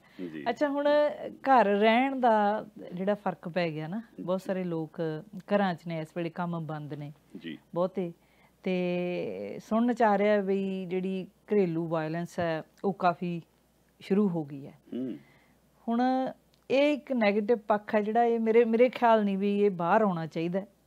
ਔਰ ਇਸ ਟਾਈਮ ਨੂੰ ਅਸੀਂ ਕਿਵੇਂ ਯੂਟੀਲਾਈਜ਼ ਕਰਨਾ, ਕਿਵੇਂ ਅਸੀਂ ਇਹਦਾ ਫਾਇਦਾ ਲੈਣਾ, ਕਿਵੇਂ ਅਸੀਂ ਆਪਣੀ ਜ਼ਿੰਦਗੀ ਨੂੰ ਸੁਖਾਵੀਂ ਰੱਖਣਾ, ਇਹ ਸਮਝਦਾਰੀ ਵਾਲਾ ਸਮਾਂ ਹੈ। ਇਹਨੂੰ ਤੁਸੀਂ ਐਵੇਂ ਨਾ ਗਵਾਓ। ਮੈਂ ਵੇਖਣ ਸੁਣਨ ਵਾਲਿਆਂ ਨੂੰ, ਦੇਖੋ ਵੈਸੇ ਅੱਜ ਕੱਲ੍ਹ ਸਲਾਹ ਦੇਣ ਦਾ ਵੀ ਸਮਾਂ ਨਹੀਂ ਆ ਉਹ ਤਾਂ, ਪਰ ਆਪਣੇ ਘਰ ਦੇ ਵਿੱਚ, ਆਪਣੇ ਪਰਿਵਾਰ ਦੇ ਵਿੱਚ ਹੁਣ, ਕਿਉਂਕਿ ਅਸੀਂ ਆਦੀ ਨਹੀਂ ਸੀ ਇਕੱਠੇ ਰਹਿਣ ਦੇ, ਆਦਤ ਪਈ ਹੋਈ ਸੀ 5 ਦਿਨ ਕੰਮ ਤੇ ਜਾਣਾ, ਸਵੇਰੇ ਸ਼ਾਮ ਨੂੰ ਆਉਣਾ, ਔਰ ਜਿਹੜੇ 2-3 ਘੰਟੇ ਹੁੰਦੇ ਸੀ ਸਾਨੂੰ ਪਤਾ ਹੁੰਦਾ ਸੀ ਵੀ ਇਹਦੇ 'ਚ ਰੋਟੀ ਖਾਣੀ ਆ ਤੇ ਚਾਹ ਦਾ ਕੱਪ ਪੀਣਾ, ਰਲ ਕੇ ਬੈਠਣਾ, ਤੇ ਚਲੋ ਬਸ ਇੰਨੀ ਕੁ ਜ਼ਿੰਦਗੀ ਸਾਡੀ ਲਿਮਿਟਡ ਜੀ ਹੋ ਗਈ ਸੀ। ਪਰ ਹੁਣ ਜੇ ਸਾਡੇ ਕੋਲ ਸਮਾਂ ਹੈਗਾ ਤੇ ਹੁਣ ਜੇ ਖਬਰਾਂ ਆ ਰਹੀਆਂ ਨੇ, ਜੇ RCMP ਕਹਿ ਰਹੀ ਹੈ ਵੀ ਇਹ ਕੇਸ ਸਾਡੇ ਤੱਕ ਅੱਪੜ ਰਹੇ ਨੇ ਇੱਦਾਂ ਦੇ, ਤੇ ਇਹ ਅਸੀਂ ਪੰਜਾਬੀਆਂ ਦੀ ਇਕੱਲਿਆਂ ਦੀ ਗੱਲ ਨਹੀਂ ਕਰ ਰਹੇ, ਇਹ ਸਾਰੇ ਪਰਿਵਾਰਾਂ 'ਚ ਹੀ ਹੁੰਦਾ, ਸਾਰਿਆਂ 'ਚ ਹੀ ਹੁੰਦਾ, ਪਰ ਇਹ ਹੋਣਾ ਨਹੀਂ ਚਾਹੀਦਾ। ਇਹਦਾ ਇੱਕ ਮੇਨ ਕਾਰਨ, ਹਰਪ੍ਰੀਤ ਜੀ, ਬਾਕੀ ਮੈਂ ਤੁਹਾਡੇ ਤੋਂ ਪੁੱਛਦੀ ਹਾਂ ਸਾਰੇ, ਇੱਕ ਮੇਨ ਕਾਰਨ ਮੈਨੂੰ ਐਂ ਲੱਗਦਾ ਵੀ ਘਰਾਂ ਦੇ ਵਿੱਚ ਹੁਣ ਜਦੋਂ ਪਰਿਵਾਰ ਇਕੱਠੇ ਹੋ ਕੇ ਬਹਿਣ ਲੱਗ ਪਏ, ਹੋ ਸਕਦਾ ਵੀ ਜਿਹੜੀਆਂ ਔਰਤਾਂ ਨੇ ਉਹ ਵੀ ਚਾਹੁੰਦੀਆਂ ਹੋਣਗੀਆਂ ਕਿਤੇ ਨਾ ਕਿਤੇ ਵੀ ਸਾਨੂੰ ਵੀ ਆਰਾਮ ਮਿਲੇ, ਸਾਡੀ ਮਦਦ ਕੀਤੀ ਜਾਵੇ ਘਰ ਦੇ ਕੰਮਾਂ ਕਾਰਾਂ ਦੇ ਵਿੱਚ, ਜੇ ਸਾਨੂੰ ਹੈਲਪ ਮਿਲ ਜਾਂਦੀ। ਹੁਣ ਬੰਦਾ ਵਿਹਲਾ ਬੈਠਾ ਜਰਨਾ ਬੜਾ ਔਖਾ ਹੁੰਦਾ ਹੈ ਨਾ, ਤੇ ਉੱਥੇ ਜਿਹੜੇ ਬੰਦੇ ਹੁਣ ਨਹੀਂ ਹੈਲਪ ਕਰਾਉਂਦੇ ਹੋਣਗੇ ਤੇ ਉੱਥੇ ਸਮੱਸਿਆ ਆ ਸਕਦੀ ਹੈ, ਜਿੱਥੇ ਫਿਰ ਜਾਂ ਬਹੁਤੀਆਂ ਫਰਮਾਇਸ਼ਾਂ ਹੁੰਦੀਆਂ ਹੋਣਗੀਆਂ ਵੀ ਅੱਜ ਪਕੌੜੇ ਬਣਾ ਲਾ, ਅੱਜ ਆਹ ਚੀਜ਼ ਬਣਾ ਲਾ, ਅੱਜ ਆਹ ਚੀਜ਼ ਬਣਾ ਲਾ, ਤੇ ਇਹ ਵੀ ਇੱਕ ਵੱਡਾ ਕਾਰਨ ਹੋ ਸਕਦਾ ਹੈ ਨਾ। ਤੇ ਅਦਰਵਾਈਜ਼ ਮੇਰਾ ਖਿਆਲ ਆ ਵੀ ਕੋਈ ਐਡੀ ਨੌਬਤ ਆਉਣੀ ਨਹੀਂ ਚਾਹੀਦੀ। ਤੁਹਾਨੂੰ ਕਿਵੇਂ ਲੱਗਦਾ? ਦੇਖੋ, ਜਿਹੜੀ ਗੱਲ ਮਨਜੀਤ ਜੀ ਤੁਸੀਂ ਕਰ ਰਹੇ ਸੀ ਨਾ ਵੀ ਅੱਜ ਕੱਲ੍ਹ ਸਲਾਹ ਦੇਣ ਦਾ ਸਮਾਂ ਨਹੀਂ ਹੈ, ਵੈਸੇ ਤਾਂ ਇਹ ਬੜਾ ਇੰਪੋਰਟੈਂਟ ਪਲੇਟਫਾਰਮ ਹੈ ਜਿੱਥੋਂ ਤੁਸੀਂ ਗੱਲ ਕਰਦੇ ਹੋ। ਇੱਕ ਸਾਧਨ ਤੋਂ ਬਹੁਤ ਸਾਰੇ ਲੋਕਾਂ ਤੱਕ ਇਹ ਗੱਲ ਜਾਂਦੀ ਹੈ। ਸਹੀ ਹੈ। ਔਰ ਬਹੁਤ ਸਾਰੇ ਸੱਜਣ ਤੁਹਾਡੀ ਸ਼ਖਸੀਅਤ ਤੋਂ ਪ੍ਰਭਾਵਿਤ ਹੁੰਦੇ ਆ। ਜ਼ਿੰਦਗੀ 'ਚ ਕੋਈ ਬੰਦਾ ਇਹੋ ਜਿਹਾ ਨਹੀਂ ਜੀ ਤੋਂ ਕੋਈ ਨਾ ਕੋਈ ਪ੍ਰਭਾਵਿਤ ਨਹੀਂ ਹੁੰਦਾ। ਉਹ ਕੋਈ ਸਕਾਲਰ ਕਹਿੰਦਾ ਹੁੰਦਾ ਸੀ, ਕਹਿੰਦਾ ਡਰਪੋਕ ਤੋਂ ਵੀ ਕੋਈ ਨਾ ਕੋਈ ਡਰਦਾ ਹੁੰਦਾ। ਸਹੀ ਹੈ। ਸੋ ਆਪਣਾ ਦਾ ਪਲੇਟਫਾਰਮ ਤੁਹਾਡੇ ਵਰਗੀ ਜਿਹੜੀ ਸ਼ਖਸੀਅਤਾਂ ਨੇ ਜਿਨ੍ਹਾਂ ਨੂੰ ਲੋਕ ਅਦਬ ਨਾਲ ਦੇਖਦੇ ਆ, ਉਹਨਾਂ ਨੂੰ ਲੋਕ ਫੋਲੋ ਕਰਦੇ। ਅਦਰਵਾਈਜ਼ ਸਾਡੀ ਸਮੱਸਿਆ ਕੀ ਸੀ, ਅਸੀਂ ਕੰਮ ਦੇ ਵਿੱਚ ਬਹੁਤ ਜ਼ਿਆਦਾ ਉਲਝੇ ਹੋਏ, ਬੱਚਿਆਂ ਪ੍ਰਤੀ ਲਾਪਰਵਾਹ ਹੋ ਕੇ ਉਹਨਾਂ ਦਾ ਭਵਿੱਖ ਬਣਾਉਣ ਦੇ ਚੱਕਰ 'ਚ ਆਪ ਦਾ ਭਵਿੱਖ ਖਰਾਬ ਕਰ ਰਹੇ ਸੀ। ਔਰ ਸਾਡੇ ਕੋਲ ਜਿਹੜੀ ਇਨਫੋਰਮੇਸ਼ਨ ਆਉਂਦੀ ਸੀ ਉਹ ਸਾਡੇ ਅਨਪੜ੍ਹ ਗਵਾਰ ਜਿਹੜੇ ਸਾਧ ਚੇਲੇ ਜੋ ਉਹਨਾਂ ਨੂੰ ਠੀਕ ਲੱਗਦਾ ਸੀ, ਉਹ ਜਿਹੜੀ ਇਨਫੋਰਮੇਸ਼ਨ ਤੁਹਾਨੂੰ ਜ਼ਿੰਦਗੀ ਜਿਉਣ ਦੀ ਦਿੰਦੇ ਸੀ, ਉਹਦੇ 'ਚ ਸਾਰਾ ਪੈਸਾ ਧੇਲਾ ਇਕੱਠਾ ਕਰਕੇ ਵੀ ਸਾਨੂੰ ਦੇ ਦਿਓ ਤੇ ਫਿਰ ਤੁਹਾਡਾ ਅਸੀਂ ਕਲਿਆਣ ਕਰ ਦਿਆਂਗੇ। ਉਹ ਕਹਿੰਦੇ ਸੀ ਵੀ ਪੈਸਾ ਤੁਹਾਡੇ ਵਾਸਤੇ ਤਾਂ ਤੁੱਛ ਹੈ, ਸਾਨੂੰ ਦੇ ਦਿਓ। ਹੁਣ ਉਹਨਾਂ ਸਾਰੀਆਂ ਚੀਜ਼ਾਂ ਦੇ ਵਿੱਚ ਜਿਹੜੀ ਗੱਲ ਤੁਸੀਂ ਘਰੇਲੂ ਚਰਚਾ ਕੀਤੀ ਆ ਵੀ ਘਰੇਲੂ ਤਬਦੀਲੀ ਦਾ ਜਿਹੜਾ ਇਹ ਦੌਰ, ਉਸ ਮਸਲੇ ਤੇ ਨਹੀਂ ਆਉਂਦੇ। ਹਾਂ, ਮੈਂ ਉੱਥੇ ਆ ਰਿਹਾ। ਉੱਥੇ ਆ ਰਿਹਾ ਮਨਜੀਤ ਜੀ। ਉਹ ਕਾਰਨ ਇਹ ਹੈ ਕਿ ਹੁਣ ਘਰਾਂ ਦੇ ਵਿੱਚ ਜਿਹੜੀ ਤੁਸੀਂ ਗੱਲ ਕੀਤੀ ਹੈ ਕਿ ਉਸ ਤਰ੍ਹਾਂ ਦੀ ਜਿਹੜੀਆਂ ਡੋਮੈਸਟਿਕ ਵਾਇਲੈਂਸ ਦੀਆਂ ਖਬਰਾਂ ਵਧੀਆ ਨੇ, 2-3 ਗੁਣਾ ਵਧੀਆ ਨੇ। ਜਿੱਥੇ 4 ਕੇਸ ਸੀ ਉੱਥੇ 16-17 ਦੀਆਂ ਖਬਰਾਂ ਵੀ ਆ ਰਹੀਆਂ ਨੇ। ਉਹ ਐ ਹੁੰਦਾ ਜੀ ਕਿਉਂਕਿ ਇੰਨਾ ਦੇਰ ਆਪਸ 'ਚ ਕਦੇ ਇਕੱਠੇ ਰਹੇ ਨਹੀਂ ਹੁੰਦੇ। ਉਸ ਤਰ੍ਹਾਂ ਦੀਆਂ ਬਹੁਤ ਸਾਰੇ ਸੋਸ਼ਲ ਮੀਡੀਆ ਤੇ ਅੱਜ ਕੱਲ੍ਹ ਤਾਂ ਬੜਾ ਮਜ਼ਾਕ ਵੀ ਚੱਲਦਾ। ਮੈਂ ਕੱਲ ਟਿਕਟੌਕ ਤੇ ਇੱਕ ਵੀਡੀਓ ਦੇਖ ਰਿਹਾ, ਬੰਦਾ ਲਿਆ ਕੇ ਸੋਹਣੇ ਸੂਟ, ਜਿਵੇਂ ਤੁਸੀਂ ਬੜਾ ਸੋਹਣਾ ਪਾਇਆ, ਤਾਂ ਉਹ ਲਿਆ ਕੇ ਨਾ ਸੋਹਣਾ ਸੂਟ ਲਿਆ ਕੇ ਆਪਣੀ ਘਰ ਵਾਲੀ ਨੂੰ ਦਿੰਦਾ, ਕਹਿੰਦਾ ਆ ਚੱਕ ਤੇਰੇ ਵਾਸਤੇ 4 ਸੂਟ। ਅੱਛਾ। ਚੱਕ ਕੇ ਉਲਟ ਉਹਦੇ ਮੂੰਹ ਤੇ ਮਾਰਦੀ ਹੈ। ਅੱਛਾ। ਕਹਿੰਦੀ ਇਹਨਾਂ ਦਾ ਮੈਂ ਕੀ ਕਰਨਾ, ਪਾ ਕੇ ਕਿਤੇ ਨਹੀਂ ਜਾ ਸਕਦੀ, ਬੰਦ ਅੰਦਰ ਬੈਠੀਆਂ, ਮੈਨੂੰ ਕੀ ਫਾਇਦਾ ਹੋਇਆ। ਕਹਿੰਦਾ ਤੂੰ ਕੀ ਫਾਇਦਾ ਚਾਹੁੰਦੀ ਆ। ਕਹਿੰਦੀ ਫਾਇਦਾ ਤਾਂ ਇਹ ਹੈ ਵੀ ਜਿਹੜੀਆਂ ਲੱਖਾਂ ਕਰੋੜਾਂ ਦੀਆਂ ਇੰਸ਼ੋਰੈਂਸਾਂ ਕਰਾਈ ਫਿਰਦਾ ਸੀ, ਹੁਣ ਵੇਲੇ ਹੈ, ਹੁਣ ਨਿਕਲ ਬਾਹਰ ਕੰਮ ਆਉਣਗੀਆਂ। ਸੋ ਉਹ ਸਾਰੀ ਚੀਜ਼ ਦੇ ਵਿੱਚ ਜਿੱਥੇ ਅਸੀਂ ਸੰਘਰਸ਼ ਦੇ ਵਿੱਚੋਂ ਨਿਕਲ ਰਹੇ ਹਾਂ, ਉਹ ਸੰਘਰਸ਼ ਦੇ ਵਿੱਚ ਇਸ ਤਰ੍ਹਾਂ ਦਾ ਮਾਹੌਲ, ਬਹੁਤ ਸਾਰੀਆਂ ਇਸ ਦੇ ਵਿੱਚ ਕਾਮੇਡੀਜ਼, ਇਸ ਦੇ ਵਿੱਚ ਰੰਗ ਰਸ, ਉਹ ਵੀ ਨਾਲ ਨਾਲ ਆਉਣੇ ਲਾਜ਼ਮੀ ਹੋ ਗਏ। ਜਿਵੇਂ ਤੁਸੀਂ ਬੜੇ ਗਾਣੇ ਬਣ ਰਹੇ ਆ, ਹੈ ਨਾ, ਉਹ ਪਰੇ ਹੋ ਕੇ ਖੰਘ, ਪਤਾ ਨਹੀਂ ਕੀ ਵੀ ਕਿਤੇ ਕਰਨ ਦੇ ਕਰੋਨਾ, ਉਹ ਸਾਰੀਆਂ ਚੀਜ਼ਾਂ ਵੀ ਨਾਲ ਨਾਲ ਉਹ ਐਂਟਰਟੇਨਮੈਂਟ ਦੇ ਤੌਰ। ਸਹੀ ਕਹਿੰਦੇ ਹੋ ਤੁਸੀਂ। ਅੱਛਾ, ਸੂਟ ਮੈਨੂੰ ਤਾਂ ਅੱਜ ਮਜਬੂਰਨ ਪਾ ਕੇ ਆਉਣਾ ਪਿਆ ਜੀ, ਤੇ ਉਹਦੇ 2 ਕਾਰਨ ਸੀ। ਇੱਕ ਤਾਂ ਹੁਣ ਪਟਿਆਲੇ ਵਾਲਾ ਮੁੰਡਾ ਨਾਲ ਬੈਠਣਾ ਸੀ, ਹੈ, ਤੇ ਦੂਸਰੀ ਗੱਲ ਸੀ ਜਿਹੜੀ ਨਾ, ਮੈਨੂੰ ਕਿਸੇ ਨੇ ਕਾਮੇਡੀ ਟਾਈਪ, ਜਿਵੇਂ ਹੁਣ ਆਹ ਟਿਕਟੌਕ ਜਿਹੜੇ ਚੱਲ ਰਹੇ ਨੇ ਜ਼ਿਆਦਾ, ਉਹ ਮੈਨੂੰ ਭੇਜਿਆ ਵੀ ਕਿਸੇ ਨੇ, ਉਹ ਕਹਿੰਦੇ ਵੀ ਸੂਟ ਨਾ ਕਿਸੇ ਦੀ ਅਲਮਾਰੀ ਦੇ ਵਿੱਚ, ਕਿਸੇ ਬੀਬੀ ਦੀ ਅਲਮਾਰੀ 'ਚ ਸੂਟ ਆਪਸ 'ਚ ਗੱਲਾਂ ਕਰਦੇ ਆ। ਉਹ ਕਹਿੰਦੇ ਵੀ ਕਿੰਨੇ ਦਿਨ ਹੋ ਗਏ ਵੀ ਸਰਦਾਰਨੀ ਨੇ ਆਪਾਂ ਨੂੰ ਹੱਥ ਨਹੀਂ ਲਾਇਆ, ਵੀ ਉਹ ਕਿੱਥੇ ਗਈ, ਹੈਗੀ ਆ ਕਿ ਨਹੀਂ। ਤੇ ਉਹ ਕਹਿੰਦੇ ਨਾਲ ਹੀ ਜੀਨ ਦੀਆਂ ਪੈਂਟਾਂ ਤੇ ਹੋਰ ਟੌਪ ਵਗੈਰਾ ਟੰਗੇ ਪਏ ਸੀਗੇ, ਉਹ ਵੀ ਬੋਲ ਪਏ ਨਾਲ ਹੀ, ਹੈ। ਤੇ ਉਹ ਕਹਿੰਦੇ ਵੀ ਹੱਥ ਤਾਂ ਸਾਨੂੰ ਵੀ ਨਹੀਂ ਲਾਇਆ, ਕਿੰਨਾ ਚਿਰ ਹੋ ਗਿਆ, ਵੀ ਸਰਦਾਰਨੀ ਤੰਦਰੁਸਤ ਹੋਵੇ, ਠੀਕ ਠਾਕ ਹੋਵੇ ਸਾਰਾ ਕੁਛ, ਹੈ। ਕਿਤੇ ਇੱਕ ਨੁਕਰੇ ਇੱਕ ਨਾਈਟ ਸੂਟ ਪਿਆ ਸੀ, ਉਹ ਕਹਿੰਦਾ ਵੀ ਅੱਜ ਕੱਲ੍ਹ ਮੇਰੀ ਸ਼ਾਮਤ ਆਈ ਹੋਈ ਆ। ਮੈਨੂੰ ਹਫ਼ਤੇ 'ਚ 4 ਵਾਰੀ ਧੋਇਆ ਜਾਂਦਾ ਹੈ। ਨਾਲੇ ਅੱਜ ਕੱਲ੍ਹ ਤਾਂ ਜੀ ਇਸ ਤਰ੍ਹਾਂ ਦਾ ਹਾਲਾਤ ਹੋ ਗਿਆ ਵੀ ਜਿਹੜੀ, ਕਿਉਂਕਿ ਉਹੀ ਕੱਪੜੇ ਜ਼ਿਆਦਾ ਲੋਕ ਪਾਉਂਦੇ ਆ, ਵੱਧ ਤੋਂ ਵੱਧ ਗਰੋਸਰੀ ਲੈਣ ਗਏ ਤੇ ਹੁਣ ਉਹ ਕਹਿੰਦੇ ਵੀ ਦੁੱਧ ਦਾ ਸੜਿਆ ਲੱਸੀ ਨੂੰ ਫੂਕਾਂ ਮਾਰੀ ਜਾਂਦਾ, ਉਹਨੂੰ ਬਾਰ-ਬਾਰ ਧੋਈ ਤੁਰੀ ਜਾਂਦੇ ਆ ਵਾਸ਼ਿੰਗ ਮਸ਼ੀਨ 'ਚ, ਉਹਨੂੰ ਪਾਤਾ ਕਦੇ ਬਲੀਚ ਪਾਤਾ ਉਹਦੇ ਤੇ ਰਾਤ ਨਾ ਗਿਆ ਹੋਵੇ ਨਾ। ਮਸ਼ੀਨਾਂ ਬਹੁਤ ਖਰਾਬ ਹੋ ਰਹੀਆਂ ਨੇ, ਉਹੀ ਹੈ ਨਾ, ਚੱਲਣ ਬਹੁਤ ਲੱਗ ਗਿਆ। ਇੱਕ ਵਹਿਮੀ ਵੀ ਹੋ ਗਿਆ ਬੰਦਾ ਇਸ ਚੀਜ਼ ਦੇ ਵਿੱਚ। ਮਨਜੀਤ ਜੀ, ਤੁਸੀਂ ਇੱਕ ਗੱਲ ਦੇਖੀ ਹੋਣੀ ਆ ਕਿ ਬੰਦਾ ਆਪਦੇ ਆਪ ਵਹਿਮੀ ਜਾਂ ਨਹੀਂ ਹੋ ਗਿਆ ਆਪਦੇ ਆਪ ਨਾਲ ਵੀ, ਹੈ ਨਾ, ਵੀ ਕਿਤੇ ਤਾਂ ਵੀ ਹੋਰ ਗੱਲ। ਹੁਣ ਤਾਂ ਬਦਤਰ ਮੇਰੇ ਖਿਆਲ ਜਿਹੜਾ ਦਿਨ 'ਚ 1-2 ਵਾਰ ਹੱਥ ਧੋਂਦਾ ਹੁੰਦਾ ਸੀ, ਹੁਣ 18-18 20 ਵਾਰੀ ਧੋਣ ਲੱਗ ਗਿਆ। ਵਹਿਮ ਹੀ ਹੋ ਜਾਂਦਾ ਵੀ ਇੱਥੇ ਨਾਲ ਹੋਏ, ਇੱਥੇ ਨਾਲ। ਉਹ ਫਰੂਟ ਧੋ ਕੇ, ਸਬਜ਼ੀਆਂ ਧੋ ਕੇ ਪਹਿਲਾਂ ਹੀ ਗਲਿਆ ਜਿਹਾ ਕਰ ਲੈਂਦੇ ਆ ਖਾਣ ਤੋਂ ਪਹਿਲਾਂ। ਖੈਰ ਹਰਪ੍ਰੀਤ, ਆਪਾਂ ਮੁੜ ਕੇ ਆਉਂਦੇ ਆ, ਇੱਕ ਛੋਟੀ ਜਿਹੀ ਬ੍ਰੇਕ ਲੈ ਲਈਏ। ਤੁਸੀਂ ਵੇਖ ਰਹੇ ਹੋ ਜੀ ਸਾਂਝਾ ਟੀਵੀ ਤੇ ਪ੍ਰੋਗਰਾਮ ਰੂਹ ਦੀਆਂ ਗੱਲਾਂ ਪੇਸ਼ ਕੀਤਾ ਜਾ ਰਿਹਾ ਹੈ। ਦੋਸਤੋ, ਅਸੀਂ ਇੱਕ ਛੋਟੀ ਜਿਹੀ ਕਮਰਸ਼ੀਅਲ ਬ੍ਰੇਕ ਵਾਸਤੇ ਰੁਕ ਰਹੇ ਹਾਂ ਇੱਥੇ, ਤੇ ਕਿਤੇ ਨਾ ਜਾਇਓ ਤੁਸੀਂ, ਕਿਉਂਕਿ ਅਸੀਂ ਵੀ ਇੱਥੇ ਹੀ ਰਵਾਂਗੇ। ਹੁਣੇ ਮੁੜ ਕੇ ਮਿਲਦੇ ਹਾਂ।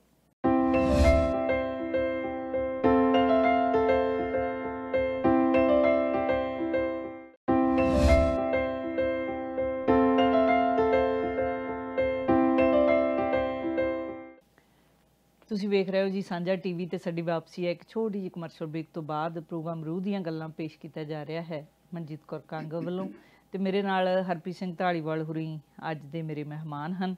ਹਰਪ੍ਰੀਤ, ਇੱਕ ਵਾਰੀ ਫੇਰ ਜੀ ਆਇਆਂ ਨੂੰ, ਸਵਾਗਤ ਹੈ ਜੀ ਤੁਹਾਨੂੰ। ਜੀ ਧੰਨਵਾਦ ਜੀ ਤੁਹਾਡਾ।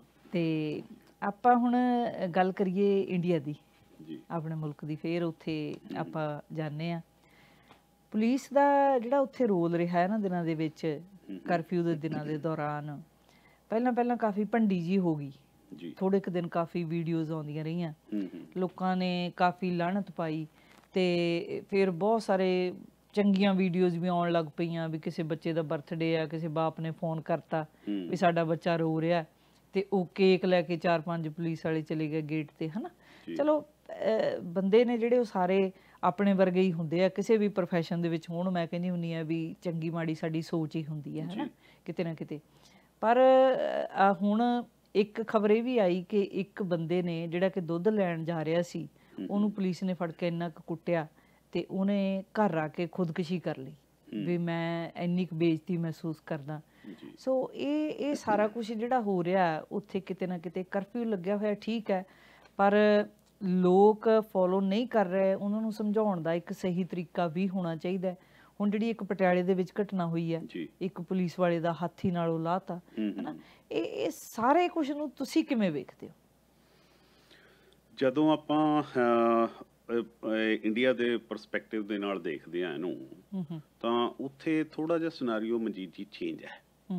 ਉਹਦਾ ਕਾਰਨ ਹੈ ਕਿਉਂਕਿ ਅਸੀਂ ਸਾਰੀ, ਚਾਹੇ ਉਹ ਪੁਲਿਸ ਹੈ ਚਾਹੇ ਆਮ ਜਨਤਾ ਹੈ, ਆਪਾਂ ਅਕਸਰ ਗੱਲ ਕਰਦੇ ਹੁੰਦੇ ਵੀ ਉੱਥੇ ਇੱਕ ਤਾਂ ਪੜ੍ਹੇ ਲਿਖੇ ਘੱਟ ਨੇ, ਜਿਹੜੇ ਪੜ੍ਹੇ ਲਿਖੇ ਨੇ ਉਹ ਵੀ ਜਾਹਲ ਕਿਸਮ ਦੇ ਨੇ। ਸਾਡੇ ਥੋੜਾ ਜਿਹਾ ਉਸ ਪ੍ਰਵੇਕ 'ਚ ਅਸੀਂ ਦੇਖਦੇ ਹਾਂ। ਸਾਡੇ ਤੇ ਇਹ ਗੱਲ ਜ਼ਰੂਰੀ ਹੈ ਕਿਉਂਕਿ ਬਹੁਤ ਸਾਰੀਆਂ ਵੀਡੀਓ ਸੀ ਜਿਹੜੀ ਤੁਸੀਂ ਚਰਚਾ ਕੀਤੀ ਆ, ਪੁਲਿਸ ਨੇ ਧੱਕਾ ਕੀਤਾ, ਪਰ ਸਾਡੀ ਮਾਨਸਿਕਤਾ ਹੀ ਇਸ ਤਰ੍ਹਾਂ ਦੀ ਗੁਲਾਮ ਰਹੇ ਆ ਨਾ, ਬਹੁਤ ਸਾਲਾਂ 'ਚ ਅਸੀਂ ਗੁਲਾਮ ਰਹੇ ਹਾਂ। ਉਹ ਸਾਡੇ ਵਾਸਤੇ ਕਹਾਵਤਾਂ ਬਣੀਆਂ ਨੇ ਕਿ ਡੰਡਾ ਪੀਰ ਹੈ ਵਿਗੜਿਆ ਤਿਗੜਿਆਂ ਦਾ।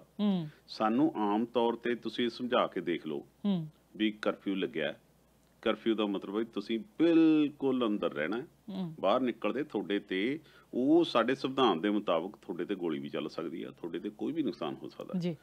ਸਾਡੇ ਤੁਸੀਂ ਮਾਈਕ 'ਚ ਅਨਾਉਂਸ ਕਰ ਦਿਓ ਵੀ ਤੁਹਾਡੇ ਗੋਲੀ ਦਾ ਆਰਡਰ ਹੈ, ਆਪਣੇ ਵਾਲੇ ਤਾਂ ਸੜਕ ਤੇ ਆ ਕੇ ਦੇਖਣਗੇ ਵੀ ਗੋਲੀ ਮਾਰਦੇ ਕਿ ਨਹੀਂ ਮਾਰਦੇ।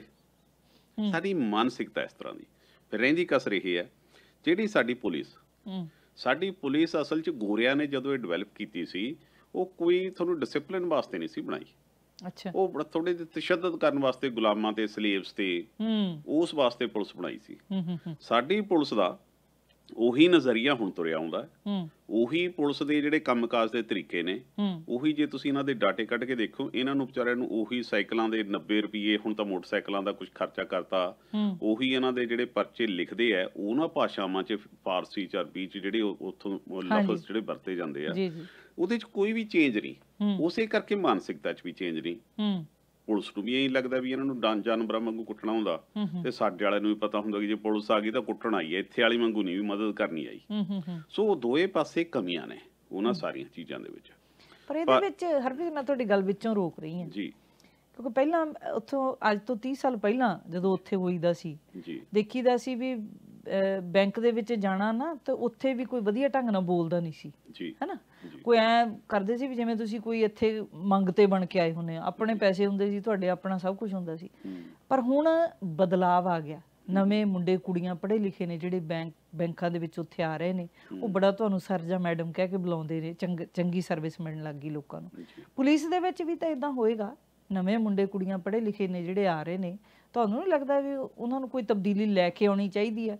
ਹੁਣ ਕਿਸੇ ਦੇ ਠੀਕ ਹੈ, ਕਰਫਿਊ ਦੇ ਦਿਨਾਂ ਦੇ ਦੌਰਾਨ ਤੁਸੀਂ ਜਿਵੇਂ ਦੱਸਿਆ ਵੀ ਸੰਵਿਧਾਨਕ ਤੌਰ ਤੇ ਤੁਹਾਨੂੰ ਗੋਲੀ ਦਾ ਵੀ ਆਰਡਰ ਹੈਗਾ, ਵੀ ਮਾਰ ਸਕਦੇ ਆ, ਪਰ ਮੈਂ ਇਹ ਸੋਚਦੀ ਹਾਂ ਵੀ ਕਿਸੇ ਦੇ ਤੁਸੀਂ 4-5 ਡੰਡੇ ਮਾਰ ਕੇ ਕਿਸੇ ਦੀ ਲੱਤ ਤੋੜ ਕੇ ਰੱਖਤੀ, ਕਿਸੇ ਦੀ ਬਾਂਹ ਤੋੜ ਕੇ ਰੱਖਤੀ, ਤੇ ਇਹ ਤੁਹਾਨੂੰ ਸਹੀ ਲੱਗਦਾ? ਕਿਸੇ ਦਾ ਇੱਕ ਪੁੱਤ ਹੋਵੇ, ਕਿਸੇ ਦੀ ਇੱਕ ਧੀ ਹੋਵੇ, ਜਾਂ ਜਿਵੇਂ ਹੁਣ ਉਹ ਬੰਦੇ ਨੇ ਖੁਦਕੁਸ਼ੀ ਕਰ ਲਈ ਆ, ਉਹਨਾਂ ਦਾ ਤਾਂ ਪਰਿਵਾਰ ਉੱਜੜ ਗਿਆ ਕਿ ਨਹੀਂ ਇੱਕ ਕਿਸਮ ਦੇ ਨਾਲ। ਇਸ ਸਭ ਕੁਝ ਦੇ ਵਿੱਚ ਜਿਵੇਂ ਤਬਦੀਲੀ ਆਉਣੀ, ਜਿਵੇਂ ਤੁਸੀਂ ਕਿਹਾ ਵੀ ਤਬਦੀਲੀ ਆਉਣੀ ਚਾਹੀਦੀ ਆ, ਪਰ ਹੁਣ ਆਪਣੇ ਬਿਹਾਫ ਤੇ ਕਿਉਂ ਨਹੀਂ ਲੋਕ ਚੇਂਜ ਲੈ ਕੇ ਆਉਂਦੇ ਜਿਹੜੇ ਵੀ ਖੇਤਰ 'ਚ ਹੈਗੇ ਆ? ਹੁਣ ਜੇ ਆਪਾਂ ਇੱਥੇ ਬੈਠੇ ਆ, ਆਪਾਂ ਗੱਲਾਂ ਬਾਤਾਂ ਕਰ ਰਹੇ ਆ, ਆਪਣੇ ਤੇ ਅਸੀਂ ਗੱਲਬਾਤ ਕਿਸ ਤਰ੍ਹਾਂ ਦੀ ਕਰਨੀ ਹੈ, ਠੀਕ ਹੈ ਨਾ। ਅਸੀਂ ਆਡੀਅנס ਆਪਣੇ ਨਾਲ ਜੋੜਨੀ, ਇਹ ਨਾ ਦੇਖੀਏ ਅਸੀਂ ਵੀ ਸਿਰਫ ਸਾਨੂੰ ਕਾਲਸ ਵੱਧ ਆਉਣੀਆਂ ਚਾਹੀਦੀਆਂ ਨੇ, ਅਸੀਂ ਜੋ ਮਰਜ਼ੀ ਬੋਲੀ ਜਾਈਏ ਤੇ ਲੋਕ ਸਾਡੇ ਨਾਲ ਜੁੜਨਗੇ, ਨਹੀਂ, ਗੱਲਬਾਤ ਵੀ ਪਾਏਦਾਰ ਹੋਣੀ ਚਾਹੀਦੀ ਹੈ ਨਾ, ਤਾਂ ਹੀ ਲੋਕ ਸੁਣਨਗੇ। ਸੋ ਇਸੇ ਤਰ੍ਹਾਂ ਅੱਜ ਦੇ ਨਵੇਂ ਮੁੰਡੇ ਕੁੜੀਆਂ ਨੇ ਜਿਹੜੇ, ਉਹਨਾਂ ਦੇ ਆਪਣੇ ਫਰਜ਼ ਵੀ ਕੁਝ ਬਣਦੇ ਕਿ ਨਹੀਂ? ਬਿਲਕੁਲ, ਤੁਸੀਂ ਬੜੀ ਵਾਜਬ ਗੱਲ ਕੀਤੀ ਹੈ। ਉਹਦਾ ਕਾਰਨ ਇਹ ਹੈ ਕਿ ਸਾਨੂੰ ਲੱਗਦਾ ਤਾਂ ਹੈ ਕਿ ਇਹ ਸਾਰੀਆਂ ਜ਼ਿੰਮੇਵਾਰੀਆਂ ਨੌਜਵਾਨ ਵਰਗ ਜਿਹੜਾ ਅੱਗੇ ਆ ਰਿਹਾ ਹੈ ਉਹ ਇਸ ਗੱਲ ਨੂੰ ਸਮਝਦਾ ਹੋਊਗਾ। ਅਸੀਂ ਅਸਲ 'ਚ ਮਨਜੀਤ ਜੀ, ਅਸੀਂ ਕੱਪੜੇ ਲੱਤਿਆਂ 'ਚ ਤਾਂ ਅਸੀਂ ਐਡਵਾਂਸ ਹੋ ਗਏ ਹਾਂ, ਅਸੀਂ ਬ੍ਰਾਂਡਡ ਕੱਪੜੇ ਪਾਉਣ ਲੱਗ ਗਏ ਹਾਂ। ਅੱਜ ਕੱਲ੍ਹ ਗੀਤਾਂ ਦੇ ਵਿੱਚ ਉਹ ਦੁਨੀਆ ਦੀਆਂ ਚਰਚਾਵਾਂ ਹੁੰਦੀਆਂ ਨੇ ਜਿਹੜੇ ਕਦੇ ਸੁਣੀਆਂ ਨਹੀਂ ਸੀ, ਉਹ ਬ੍ਰਾਂਡਡ ਚੀਜ਼ਾਂ, ਪਰ ਸਾਡਾ ਮਾਨਸਿਕ ਤੌਰ ਤੇ ਦਿਮਾਗ ਅਜੇ ਖੱਦਰ ਦਾ ਹੀ ਹੈ। ਐਂ ਲੱਗਦਾ ਜੀ, ਹਾਂ, ਅਜੇ ਡਿਵੈਲਪ ਨਹੀਂ ਹੋਏ ਅਸੀਂ। ਪੁਲਿਸ ਦੇ ਵਿੱਚ ਕਿਉਂਕਿ ਪੱਤਰਕਾਰਤਾ ਦੇ ਖੇਤਰ 'ਚ ਮੇਰਾ ਵਾਸਤਾ ਪੁਲਿਸ ਨਾਲ ਕਾਫੀ ਰਿਹਾ। ਪੁਲਿਸ ਦੇ ਜਿਹੜੇ ਤਾਂ ਆਫੀਸਰ ਮੁੰਡੇ ਆਏ ਆ, DSP, ਅੱਗੇ SP ਜਾਂ IPS ਆਏ ਆ, ਉਹ ਤਾਂ ਬੜੇ ਸ਼ਾਲੀਨਤਾ ਦੇ ਨਾਲ ਆਏ।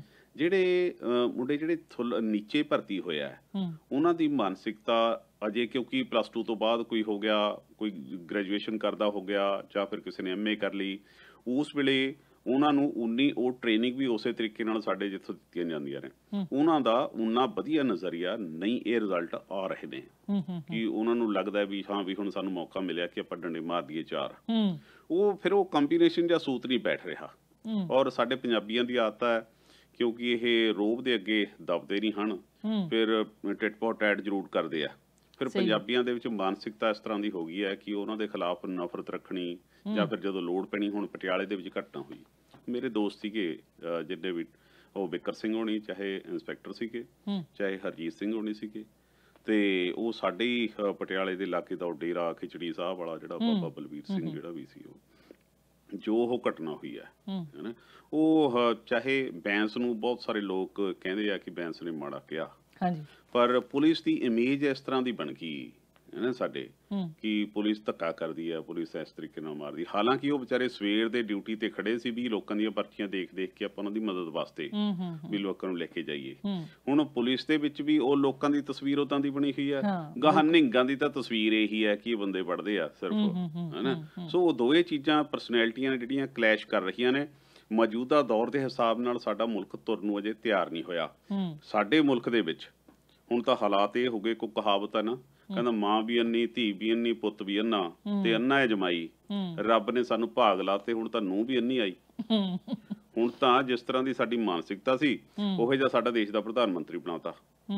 ਜਿਸ ਤਰੀਕੇ ਨਾਲ ਕੱਟੜ ਸੋਚ ਉਹ ਰੱਖਦਾ, ਤੇ ਉਹ ਕੱਟੜਵਾਦਤਾ ਦਾ ਇਸ ਤਰ੍ਹਾਂ ਦੀ ਜ਼ਹਿਰ ਸਾਡੇ ਮੁਲਕ ਦੇ ਵਿੱਚ ਫੈਲ ਗਈ ਹੈ ਕਿ ਇੱਕ ਦੂਸਰੇ ਨੂੰ ਤੇਰਾ ਧਰਮ ਬਹੁਤ ਮਾੜਾ ਤੇ ਮੇਰਾ ਧਰਮ ਬੜਾ ਚੰਗਾ, ਇਹ ਬੜੀ ਮਾੜੀ ਹਵਾ ਬਹੁਤ ਉੱਥੇ ਮਤਲਬ ਦੇਸ਼ ਦੇ ਵਿੱਚ ਹਾਲਾਤ। ਉੱਥੇ ਪੜ੍ਹੇ ਲਿਖੇ ਕਮਿਊਨਲ ਦੇ ਵਿੱਚ ਤੁਸੀਂ ਦੇਖੋਗੇ ਜਿੰਨੇ ਜ਼ਿਆਦਾ ਪੜ੍ਹੇ ਲਿਖੇ ਨੇ, ਉਹਦੇ ਜਾਹਲ ਲਫ਼ਜ਼ ਇਸੇ ਕਰਕੇ ਮੈਂ ਵਰਤਿਆ। ਉਹ ਇੰਨਾ ਜ਼ਿਆਦਾ ਆਪਸ ਵਿੱਚ ਜ਼ਹਿਰ ਉੱਥੇ ਪੈਦਾ ਹੋ ਚੁੱਕੀ ਹੈ। ਉੱਥੇ ਕਿਸੇ ਨੂੰ ਕਰੋਨਾ ਦਾ ਕੋਈ ਫਿਕਰ ਨਹੀਂ ਹੈ ਵੀ ਕਰੋਨਾ ਇੱਥੇ ਫੈਲ ਰਿਹਾ ਹੈ। ਉੱਥੇ ਇਹ ਹੈ ਵੀ ਮੁਸਲਮਾਨ ਕਿੰਨੇ ਮਰ ਰਹੇ ਨੇ, ਉਹਨਾਂ ਨੂੰ ਵੀ ਹਿੰਦੂਆਂ ਦਾ ਨੁਕਸਾਨ ਕਿੰਨਾ ਹੋ ਰਿਹਾ ਹੈ। ਜਦੋਂ ਇਸ ਤਰ੍ਹਾਂ ਦੀ ਮਾਨਸਿਕਤਾ ਹੋਵੇ, ਫਿਰ ਆਪਾਂ ਥਰਡ ਵਰਡ ਇਸੇ ਕਰਕੇ ਮੈਂ ਆਪਣੇ ਮੁਲਕ ਵਾਸਤੇ ਵਰਤਿਆ ਕਿ ਥਰਡ ਵਰਡ ਦੇ ਵਿੱਚ ਰਹਿ ਰਹੇ ਹਾਂ, ਗੱਲਾਂ ਅਸੀਂ ਕਰ ਰਹੇ ਹਾਂ ਬ੍ਰਾਂਡਡ, ਪਰ ਹੈ ਖੱਦਰ ਦੀਆਂ। ਜੀ ਅੱਛਾ, ਹੁਣ ਗੀਤ ਵੀ ਨਵੇਂ ਘੱਟ ਆ ਰਹੇ ਨੇ, ਗੀਤਾਂ ਦੀ ਵਿੱਚ ਇਹ ਗੱਲ ਹੋਈ ਸੀ ਕਿਉਂਕਿ ਵੀਡੀਓ ਵਗੈਰਾ ਬਣ ਨਹੀਂ ਰਹੀਆਂ ਤੇ ਰਿਕਾਰਡਿੰਗਸ ਹੋ ਨਹੀਂ ਰਹੀਆਂ, ਸਾਰਾ ਕੁਝ। ਇਹ ਵੀ ਇੱਕ ਮੇਰੇ ਹਿਸਾਬ ਨਾਲ ਠਹਿਰਾ ਜਿਹਾ ਆ ਜਾਊਗਾ ਕਿਤੇ ਨਾ ਕਿਤੇ, ਕਿਉਂਕਿ ਤੁਸੀਂ YouTube ਤੇ ਜਾਂਦੇ ਹੋ, ਲੇਟੈਸਟ ਪੰਜਾਬੀ ਸੌਂਗਸ ਕੱਢੋ ਨਾ, ਕੋਈ ਆ ਨਹੀਂ ਰਹੇ। ਤੇ ਇਹ ਵੀ ਇੱਕ ਕਿਤੇ ਨਾ ਕਿਤੇ ਮੈਂ ਕਹਿੰਦੀ ਹਾਂ ਵੀ ਸਾਰਿਆਂ ਦੇ ਮਨ ਸਮੱਤਿਆ ਪੈ ਜਾਏ ਕਿਤੇ, ਜਿਹੜੇ ਗੀਤ ਆਉਣ ਹੁਣ ਗਾਹਾਂ ਕਿਤੇ। ਤੁਸੀਂ ਬਹੁਤ ਵਧੀਆ ਮਨਜੀਤ ਦੀ ਗੱਲ ਕੀਤੀ ਹੈ। ਉਹਦਾ ਕਾਰਨ ਇਹ ਹੈ ਕਿਉਂਕਿ ਹੁਣ ਜਿਹੜੇ ਹਾਲਾਤ ਬਣੇ ਨੇ ਨਾ, ਵੀ ਚੱਕ ਲੋ ਕੁੜੀਓ, ਮਾਰ ਦੋ ਗੋਲੀਆਂ, ਚਲਾ ਦੋ ਗੋਲੀਆਂ, ਉਹਨਾਂ ਨੂੰ ਸ਼ਰਮ ਆਉਣੀ ਹੋਣੀ, ਥੋੜੀ ਬਹੁਤੀ ਸ਼ਰਮ ਉਹਨਾਂ ਨੂੰ ਸ਼ਾਇਦ ਆਊਗੀ।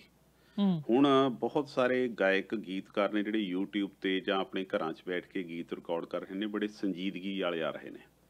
ਗਿੱਪੀ ਗਰੇਵਾਲ ਉਹਨਾਂ ਦਾ ਪਹਿਲਾਂ ਆਇਆ, ਬੜਾ ਸੰਜੀਦਗੀ ਦੇ ਨਾਲ ਆਇਆ। ਹਾਂ, ਬਹੁਤ ਸੋਹਣੀਆਂ ਲਾਈਨਾਂ ਸੀ। ਹਾਂਜੀ ਹਾਂਜੀ, ਵੱਖ-ਵੱਖ ਕਲਾਕਾਰ। ਆਹ ਮੁੰਡਾ ਰਾਜ ਕਾਕੜਾ ਸਾਡਾ ਬੜਾ ਸੋਹਣਾ, ਉਹਨੇ ਕੱਲ ਪਰਸੋਂ ਦੀ ਨਜ਼ਮ ਆਈ, ਬੜਾ ਸੁਣ ਕੇ ਚੰਗਾ ਲੱਗਿਆ। ਇਸੇ ਤਰੀਕੇ ਨਾਲ ਵੱਖ-ਵੱਖ ਗਾਇਕ ਨੇ, ਚਾਹੇ ਉਹ ਜਿਹੜੇ ਵੀ ਨੇ, ਜਿਹੜੇ ਜ਼ਿੰਮੇਵਾਰੀ ਤੋਂ ਕੰਮ ਲੈ ਰਹੇ ਆ, ਉਹਨਾਂ ਨੂੰ ਮੇਰੇ ਖਿਆਲ ਨਾਲ ਦੂਸਰਿਆਂ ਨੂੰ ਉਹਨਾਂ ਤੋਂ ਸਿੱਖਣਾ ਚਾਹੀਦਾ ਹੈ, ਜਿਹੜੇ ਸਿਰਫ ਤੇ ਸਿਰਫ ਸਾਡੇ ਮੁਲਕ ਦੇ ਵਿੱਚ ਉਹਨਾਂ ਨੂੰ ਲੱਗਦਾ ਕਿ ਰਫਲਾਂ ਦੇ ਸਿਰ ਤੇ, ਡਰਾਮਿਆਂ ਦੇ ਸਿਰ ਤੇ ਜਾਂ ਕੁੜੀਆਂ ਦੇ ਸਿਰ ਤੇ ਇਕੱਲਾ ਕਲਚਰ ਹੁੰਦਾ ਹੈ। ਕਲਚਰ ਸੰਜੀਦਗੀ ਦਾ ਵੀ ਹੁੰਦਾ ਹੈ, ਉਹ ਸਾਰੀਆਂ ਚੀਜ਼ਾਂ ਨੇ ਉਹ ਖਤਮ ਨਹੀਂ ਹੁੰਦੀਆਂ। ਸੋ ਇਸ ਕਰਕੇ ਮੇਰੇ ਖਿਆਲ ਨਾਲ ਤਬਦੀਲੀ ਆਉਣੀ ਕਿਤੇ ਨਾ ਕਿਤੇ ਆਸ ਕੀਤੀ ਜਾ ਸਕਦੀ ਹੈ। ਹਾਲਾਂਕਿ ਮੈਂ ਤੁਹਾਨੂੰ ਗੱਲ ਪਹਿਲਾਂ ਦੱਸਤੀ ਹੈ ਵੀ ਅਸੀਂ ਕਹੇ ਜੀ।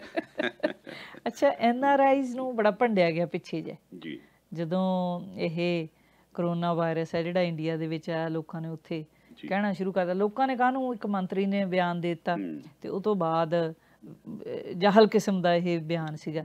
ਤੇ ਫਿਰ ਉਸ ਤੋਂ ਬਾਅਦ NRIs ਨੂੰ ਜਦੋਂ ਭੰਡਿਆ ਗਿਆ, ਤੇ ਹੁਣ ਮੈਂ ਹੈਰਾਨ ਹੋਈ ਇਸ ਗੱਲ ਤੇ ਕਿ ਉਹੀ NRIs ਨੇ ਜਿਹੜੇ ਆਪਣੇ ਪਿੰਡ ਵਾਲਿਆਂ ਦੀ ਫੇਰ ਮਦਦ ਕਰਨ ਨੂੰ ਅੱਗੇ ਆ ਰਹੇ ਨੇ। ਉਹਨਾਂ ਨੂੰ ਲੱਗਦਾ ਵੀ ਸਾਡੇ ਪਿੰਡ ਦੇ ਵਿੱਚ ਜਿਹੜੇ ਕਿਰਤੀ ਲੋਕ ਨੇ, ਜਿਹੜੇ ਦਿਹਾੜੀ ਕਰਕੇ ਆਪਣਾ ਰੋਜੀ ਰੋਟੀ ਰੋਜ਼ ਜਾਂਦੇ, ਸਵੇਰੇ ਤੇ ਸ਼ਾਮ ਨੂੰ 200 ਰੁਪਈਆ 150 ਰੁਪਈਆ ਲੈ ਕੇ ਆਉਂਦੇ ਤੇ ਆਪਣੇ ਟੱਬਰ ਨੂੰ ਉਹਨਾਂ ਰੋਟੀ ਖਵਾਉਣੀ ਹੁੰਦੀ ਹੈ, ਤੇ ਇਹੀ NRIs ਨੇ ਜਿਹੜੇ ਹੁਣ ਸਲਾਹਾਂ ਕਰਦੇ ਆ ਵੀ ਆਪਣੇ ਪਿੰਡ ਨੂੰ ਪੈਸੇ ਭੇਜੀਏ ਤਾਂ ਕਿ ਆਪਣੇ ਪਿੰਡ 'ਚ ਕੋਈ ਭੁੱਖਾ ਨਾ ਸੌਵੇ ਰਾਤ ਨੂੰ। ਸੋ ਮੈਂ ਕਹਿੰਦੀ ਹਾਂ ਵੀ ਇਸ ਤਰ੍ਹਾਂ ਦੀ ਬਿਆਨਬਾਜ਼ੀ ਦੇਣ ਤੋਂ ਪਹਿਲਾਂ ਤੇ ਲੋਕ ਨੇ ਜਿਹੜੇ ਇਹ ਪ੍ਰੋੜਤਾ ਕਰਨ ਦੀ ਬਜਾਏ ਡੂੰਘਾਈ ਨਾਲ ਸੋਚਣਾ ਚਾਹੀਦਾ। ਮੌਕੇ ਦੀ ਜਿਹੜੀ ਨਜ਼ਾਕਤ ਹੁੰਦੀ ਹੈ ਨਾ, ਜਿਹੜਾ ਬੰਦਾ ਉਹਨੂੰ ਨਹੀਂ ਸਮਝਦਾ, ਬਿਲਕੁਲ, ਹੈ ਨਾ, ਤੇ ਉਹਦੇ 'ਚ ਮੈਨੂੰ 1% ਵੀ ਸਿਆਣਪ ਨਹੀਂ ਲੱਗਦੀ ਹੁੰਦੀ।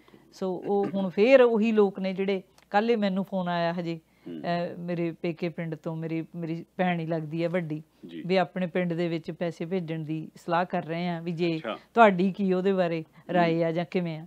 ਸੋ ਮੈਨੂੰ ਬੜਾ ਚੰਗਾ ਲੱਗਿਆ ਸੁਣ ਕੇ ਵੀ ਚਲੋ ਕੋਈ ਫਰਕ ਨਹੀਂ ਪੈਣਾ, ਸਭ ਕੁਝ ਚੱਲਦਾ ਰਹਿਣਾ ਇਸੇ ਤਰ੍ਹਾਂ ਹੀ, ਪਰ ਜੇ ਅਸੀਂ ਕਿਸੇ ਦੀ ਵਕਤੀ ਤੌਰ ਤੇ ਥੋੜੀ ਬਹੁਤੀ ਵੀ ਮਦਦ ਕਰ ਸਕਦੇ ਹਾਂ, ਠੀਕ ਹੈ ਨਾ, ਲੋੜ ਵੇਲੇ, ਤੇ ਬਹੁਤ ਵੱਡੀ ਗੱਲ ਹੁੰਦੀ ਹੈ। ਮਨਜੀਤ ਜੀ, ਜਦੋਂ ਮੈਂ ਭਾਰਤ ਦੀ ਗੱਲ ਕਰਦਾ ਤਾਂ ਮੈਂ ਇਹ ਨਹੀਂ ਹੈ ਕਿ ਮੈਂ ਆਪਣੇ ਧਰਮ ਦੀ ਪ੍ਰਸ਼ੰਸਾ ਕਰਦਾ ਹਾਂ, ਪਰ ਇਹ ਗੱਲ ਅਟਲ ਹੈ, ਸੱਚਾਈ ਹੈ। ਜੇਕਰ ਕਹਿੰਦੇ ਪਿਤਾ ਦਸ਼ਮੇਸ਼ ਨਾ ਹੁੰਦਾ ਤਾਂ ਉਹ ਸਾਡਾ ਉਹ ਦੇਸ਼ ਨਾ ਹੁੰਦਾ, ਹੋਰ ਤਰ੍ਹਾਂ ਦਾ ਹੁੰਦਾ। ਸਹੀ ਹੈ, ਬਿਲਕੁਲ ਸਹੀ ਹੈ। ਉਸੇ ਤਰੀਕੇ ਨਾਲ ਜਦੋਂ ਮੌਜੂਦਾ ਦੌਰ ਦੇ ਵਿੱਚ ਆਪਾਂ ਗੱਲ ਕਰਦੇ ਹਾਂ ਤਾਂ NRI ਭਾਈਚਾਰਾ ਨੇ ਭਾਰਤ ਨੂੰ, ਪੰਜਾਬ ਨੂੰ ਇੱਕ ਮਾਂ ਦੇ ਤੌਰ ਤੇ ਸਾਂਭਿਆ। ਮਾਂ ਹੁੰਦੀ ਹੈ ਜਿਹੜੇ ਸਾਰੇ ਦੁੱਖ ਸੁੱਖ ਝੱਲ ਲਾਂਦੀ ਹੈ, ਸਹੀ ਹੈ, ਤੇ ਉਹ ਸਾਰੇ ਪਰਿਵਾਰ ਦਾ ਖਿਆਲ ਰੱਖਦੀ ਹੈ। NRI ਭਾਈਚਾਰਾ ਹੁਣ ਤਾਂ ਵੱਡੀ ਗਿਣਤੀ 'ਚ ਬੱਚੇ ਇੱਥੇ ਪੜ੍ਹਨ ਆ ਗਏ। ਉਸ ਤੋਂ ਪਹਿਲਾਂ ਤੁਸੀਂ ਇੱਥੇ ਮਿਹਨਤਾਂ ਕਰਦੇ ਹੋ, ਤੁਸੀਂ ਆਪਣੀਆਂ ਮੌਰਗੇਜ਼ਾਂ ਦਿੰਦੇ ਹੋ, ਤੁਸੀਂ ਆਪਣੇ ਘਰਾਂ ਦੀਆਂ ਕਿਸ਼ਤਾਂ ਦਿੰਦੇ ਹੋ, ਕਾਰਾਂ ਦੀਆਂ ਦਿੰਦੇ ਹੋ, ਉਸ ਤੋਂ ਬਿਨਾਂ ਕੱਪੜਾ ਲਿੱਤਾ ਸਾਰਾ ਕੁਛ, ਪੈਸਾ ਧੇਲਾ ਸਾਰਾ ਆਪਣਾ ਲਾ ਕੇ, ਫਿਰ ਪਿੱਛੇ ਵਾਲਾ ਆਪਣੇ ਭਰਾ ਨੂੰ ਕਿਵੇਂ ਲੈ ਕੇ ਆਉਣਾ, ਆਪਣੀ ਭੈਣ ਨੂੰ ਕਿਵੇਂ ਲੈ ਕੇ ਆਉਣਾ, ਫਲਾਣਾ ਰਿਸ਼ਤੇਦਾਰ ਥੱਲੇ ਰਹਿ ਗਿਆ ਆਪਾਂ ਉਹਦੀ ਵੀ ਮਦਦ ਕਰਨੀ ਆ, ਉਹ ਸਾਰੀਆਂ ਚੀਜ਼ਾਂ ਕਰਦੇ ਆ। ਜੇ ਕਿਤੇ ਭੈਣ ਭਰਾ ਕੋਈ ਪਿੱਛੇ ਰਹਿ ਗਿਆ ਤੇ ਇਹਦਾ ਘਰ ਕਿਵੇਂ ਸੋਹਣਾ ਬਣਾ ਕੇ ਦੇਣਾ ਇਹਨੂੰ, ਹੈਨਾ। ਹਾਂ, ਪਿੰਡਾਂ ਦੇ ਪਿੰਡ ਸ਼ਿੰਗਾਰ ਤੇ ਪਿੰਡਾਂ ਦੇ ਵਿੱਚ ਆਪਾਂ ਉੱਥੇ ਪਾਣੀ ਦਾ ਪ੍ਰਬੰਧ ਕਿਵੇਂ ਕਰੀਏ। ਆਪਾਂ ਉੱਥੇ, ਮੈਂ ਤਾਂ ਯਾਦ ਆ ਮੇਰੀ NGO ਮੇਰੇ ਨਾਲ, ਮੈਂ ਟੋਰਾਂਟੋ ਮੀਡੀਆ 'ਚ ਕੰਮ ਕਰਦਾ ਸੀ, ਤਾਂ ਉੱਥੋਂ ਸੱਜਣਾ ਨੂੰ ਪਤਾ ਲੱਗਿਆ ਵੀ ਫਲਾਣੇ ਪਿੰਡ ਦੇ ਵਿੱਚ ਕੈਂਸਰ ਹੈ, ਤਾਂ ਉਹਨਾਂ ਨੇ ਮੇਰੇ ਕੋਲ ਪੈਸੇ ਭੇਜੇ, ਭਾਜੀ ਵੀ ਤੁਸੀਂ, ਸਾਨੂੰ ਤੁਹਾਡੇ ਤੇ ਵਿਸ਼ਵਾਸ ਹੈ, ਉਹਨਾਂ ਨੂੰ ਜਾ ਕੇ ਤੁਸੀਂ ਦੇਖ ਆਓ ਜਾਂ ਕੈਂਸਰ ਦਾ ਹੱਲ ਕੱਢੋ। ਅਸੀਂ ਉੱਥੇ ਕੈਂਪ ਲਵਾਏ ਕੈਂਸਰਾਂ ਦੇ। ਇਹ ਸਾਰਿਆਂ ਦਾ ਕੌਣ ਕਰ ਰਿਹਾ? ਨਾ ਤਾਂ ਤੁਹਾਡੇ ਦਾ ਉੱਥੇ ਕੋਈ ਪੋਲੀਟੀਸ਼ੀਅਨ ਕਰ ਰਿਹਾ ਜੀ, ਨਾ ਤੁਹਾਡਾ ਉੱਥੇ ਪ੍ਰਸ਼ਾਸਨ ਕਰ ਰਿਹਾ ਹੈ, ਔਰ ਸੁੱਖ ਨਾਲ ਆਪ ਤਾਂ ਤੁਸੀਂ ਨੂੰ ਅੰਨੀ ਵਾਂਗੂ, ਹੁਣ ਤਾਂ ਤੁਸੀਂ ਆਪ ਨੂੰ ਤਾਂ ਤੁਹਾਨੂੰ ਪਤਾ ਹੀ ਨਹੀਂ, ਆਪ ਤਾਂ ਬੈਠੇ ਤੇ ਤਾਸ਼ਾ ਖੇਡ ਰਹੇ ਹੋ। ਇਹ ਸਾਰਾ ਕੁਛ NRIs ਨੇ ਕੀਤਾ। ਮੈਂ ਤੁਹਾਨੂੰ ਦਾਅਵੇ ਨਾਲ ਇਹ ਗੱਲ ਕਹਿਣਾ ਕਿ NRIਆਂ ਦਾ ਵੱਡਾ ਦਿਲ, ਇਹਨਾਂ ਨੇ ਹਮੇਸ਼ਾ ਇਸ ਤਰ੍ਹਾਂ ਦੀਆਂ ਹਰਕਤਾਂ ਝੱਲਣ ਤੋਂ ਬਾਅਦ ਵੀ ਹੁਣ ਤੁਸੀਂ ਵੱਡਾ ਦਿਲ ਆਪਣਾ ਦਿਖਾ ਰਹੇ ਹੋ। ਫਿਰ ਤੁਹਾਨੂੰ ਦਰਦ ਹੈ ਪੰਜਾਬ ਦਾ, ਬਿਲਕੁਲ, ਭਾਵੇਂ ਕਿ ਉਹ ਕਹਿੰਦੇ ਸੀ ਜੀ NRI ਹੈਗੇ ਜੀ, ਲੁੱਕ ਜੋ ਜੀ, ਫਲਾਉਣਾ ਧਮਕਾ, ਬੜਾ ਕੁਛ ਸੋਸ਼ਲ ਮੀਡੀਆ ਤੇ ਹੋਇਆ। ਹੁਣ ਵੀ ਜਦੋਂ ਲੋੜ ਪੈਣੀ ਹੈ ਜਾਂ ਆਉਂਦਾ ਸਮਾਂ ਪੰਜਾਬ ਦਾ 15-20 ਸਾਲ ਸਿਆਸਤ ਜਿਹੜੀ ਹੋਣੀ ਹੈ, ਉਹਨਾਂ 'ਚ NRIਆਂ ਨੇ ਬੜਾ ਅਹਿਮ ਰੋਲ ਨਿਭਾਉਣਾ ਹੈ। ਇਸ ਕਰਕੇ ਸਾਡੇ ਪੰਜਾਬੀ ਹੈ ਸਾਡੇ ਆਪਦੇ ਨੇ, ਪਰ ਜਲਾਲ 'ਚੋਂ ਨਿਕਲੋ ਬਾਹਰ। ਉਸ ਗੱਲ ਨੂੰ ਅਹਿਸਾਨ ਨਹੀਂ ਮੰਨਦੇ, ਘੱਟੋ ਘੱਟ ਐਪਰੀਸ਼ੀਏਟ ਨਹੀਂ ਕਰਦੇ ਤਾਂ ਮਾੜਾ ਤਾਂ ਨਾ ਕਹੋ, ਘੱਟੋ ਘੱਟ ਤੁਸੀਂ ਇਸ ਗੱਲ ਨੂੰ ਤਾਂ ਸਮਝੋ ਨਾ ਵੀ ਹਮੇਸ਼ਾ NRI ਉਹ ਤੁਹਾਡੇ ਵਾਸਤੇ ਖੜੇ ਹੈ, ਤੇ ਇਹਨਾਂ ਨੇ ਹੀ ਤੁਹਾਡੇ ਵਾਸਤੇ ਖੜਨਾ ਹੈ। ਲੋਕਲ ਸਰਕਾਰਾਂ ਨਾ ਕਦੇ ਖੜੀਆਂ ਨੇ ਤੇ ਨਾ ਹੀ ਉਹਨਾਂ ਨੇ ਖੜਨਾ। ਬਿਲਕੁਲ ਸਹੀ ਕਹਿੰਦੇ ਹੋ। ਅੱਛਾ, ਆਪਾਂ ਫੇਰ ਹਰਪ੍ਰੀਤ ਉੱਥੇ ਆਉਂਦੇ ਆ COVID-19 ਤੇ ਜੀ। ਦੁਨੀਆ ਦੇ ਸਭ ਤੋਂ ਵੱਧ ਜਿਹੜੇ ਜਾਣੇ ਪਹਿਚਾਣੇ, ਸਭ ਤੋਂ ਵੱਧ ਜਿਹੜੇ ਸ਼ਕਤੀਸ਼ਾਲੀ ਮੁਲਕ ਸੀਗੇ ਜਿਹੜੇ, ਹਨਾ, ਉਹੀ ਸਭ ਤੋਂ ਵੱਧ ਪ੍ਰਭਾਵਿਤ ਹੋਏ ਨੇ, ਹਨਾ। ਇਹਦੇ ਪਿੱਛੇ ਕੀ ਲੌਜਿਕ ਹੈ, ਕੀ ਕਾਰਨ ਨੇ ਖਾਸ? ਮਨਜੀਤ ਜੀ, ਇਹਦੇ ਪਿੱਛੇ ਨਾ, ਜਿਵੇਂ ਮੈਂ ਸਟਾਰਟਿੰਗ 'ਚ ਆਪਾਂ ਗੱਲ ਕਰਦੇ ਕਿਹਾ ਸੀ ਕਿ ਬਿਨਾਂ ਕਿਸੇ ਵੈਪਨ ਤੋਂ, ਜਾਂ ਜਿਹੜੇ ਸਰਦਾਰ ਜੀ ਆਪਣੇ ਨਾਲ ਗਿੱਲ ਸਾਹਿਬ ਜੁੜੇ ਸੀ, ਉਹਨਾਂ ਨੇ ਵੀ ਇੱਕ ਗੱਲ ਕਹੀ ਸੀ ਕਿ ਚਾਈਨਾ ਨੇ ਕਿਸੇ ਬਿਨਾਂ ਮਿਜ਼ਾਈਲ ਚਲਾਉਣ ਤੋਂ ਇੱਕ ਦੁਨੀਆ ਦੇ ਵਿੱਚ ਇੱਕ ਜੰਗ ਜਿੱਤ ਲਈ ਹੈ। ਜਿੱਤ ਤਾਂ ਨਹੀਂ ਮੈਂ ਕਹੂੰਗਾ, ਪਰ ਜੰਗ ਦੇ ਬੂਹੇ ਤੇ ਲਿਆ ਕੇ ਜ਼ਰੂਰ ਖੜਾ ਹੋ ਗਿਆ ਦੁਨੀਆ। ਕਾਰਨ ਇਹ ਹੈ ਕਿ ਵੁਹਾਨ ਦੇ ਵਿੱਚ ਚਾਈਨਾ ਦਾ ਬਹੁਤ ਵੱਡਾ ਮੁਲਕ ਹੈ, ਚਾਈਨਾ ਬੜੀ ਤੇਜ਼ੀ ਦੇ ਨਾਲ ਤਰੱਕੀ ਕਰਨ ਦੀ ਲਾਲਸਾ ਵੀ ਰੱਖਦਾ ਔਰ ਕਰ ਵੀ ਰਿਹਾ ਹੈ। ਵੁਹਾਨ ਦੇ ਵਿੱਚ ਇਹ ਵਾਇਰਸ ਸ਼ੁਰੂ ਹੁੰਦਾ, ਵੁਹਾਨ ਤੋਂ ਬਾਅਦ ਹਵਾਈ ਜਾਂਦਾ, ਹਵਾਈ ਤੋਂ ਬਾਅਦ ਜਿਹੜੀ ਚਾਈਨਾ ਦੇ ਵੱਡੇ ਸ਼ੰਘਾਈ ਹੈ ਜਾਂ ਬੀਜਿੰਗ ਹੈ, ਉੱਥੇ ਨਹੀਂ ਜਾਂਦਾ।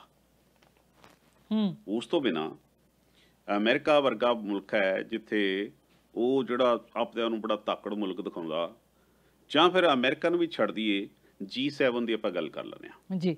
ਦੁਨੀਆ ਨੂੰ ਚਲਾਉਣ ਵਾਸਤੇ ਦੁਨੀਆ ਦੀ ਜਿਹੜੀ 58% ਇਕਨੋਮੀ ਨੈਟ ਵਰਥ ਹੈ ਜਿਹੜੀ $317-18 ਟ੍ਰਿਲੀਅਨ, G7 ਕੰਟਰੀਜ਼ ਦੇ ਕੋਲ ਹੈ, ਕੰਟਰੋਲ 'ਚ ਹੈ। G7 'ਚ ਆਉਂਦੇ ਕਿਹੜੇ ਅਲਫਾਬੈਟਿਕਲੀ ਆਪਾਂ ਗੱਲ ਕਰ ਲੈਂਦੇ ਹਾਂ।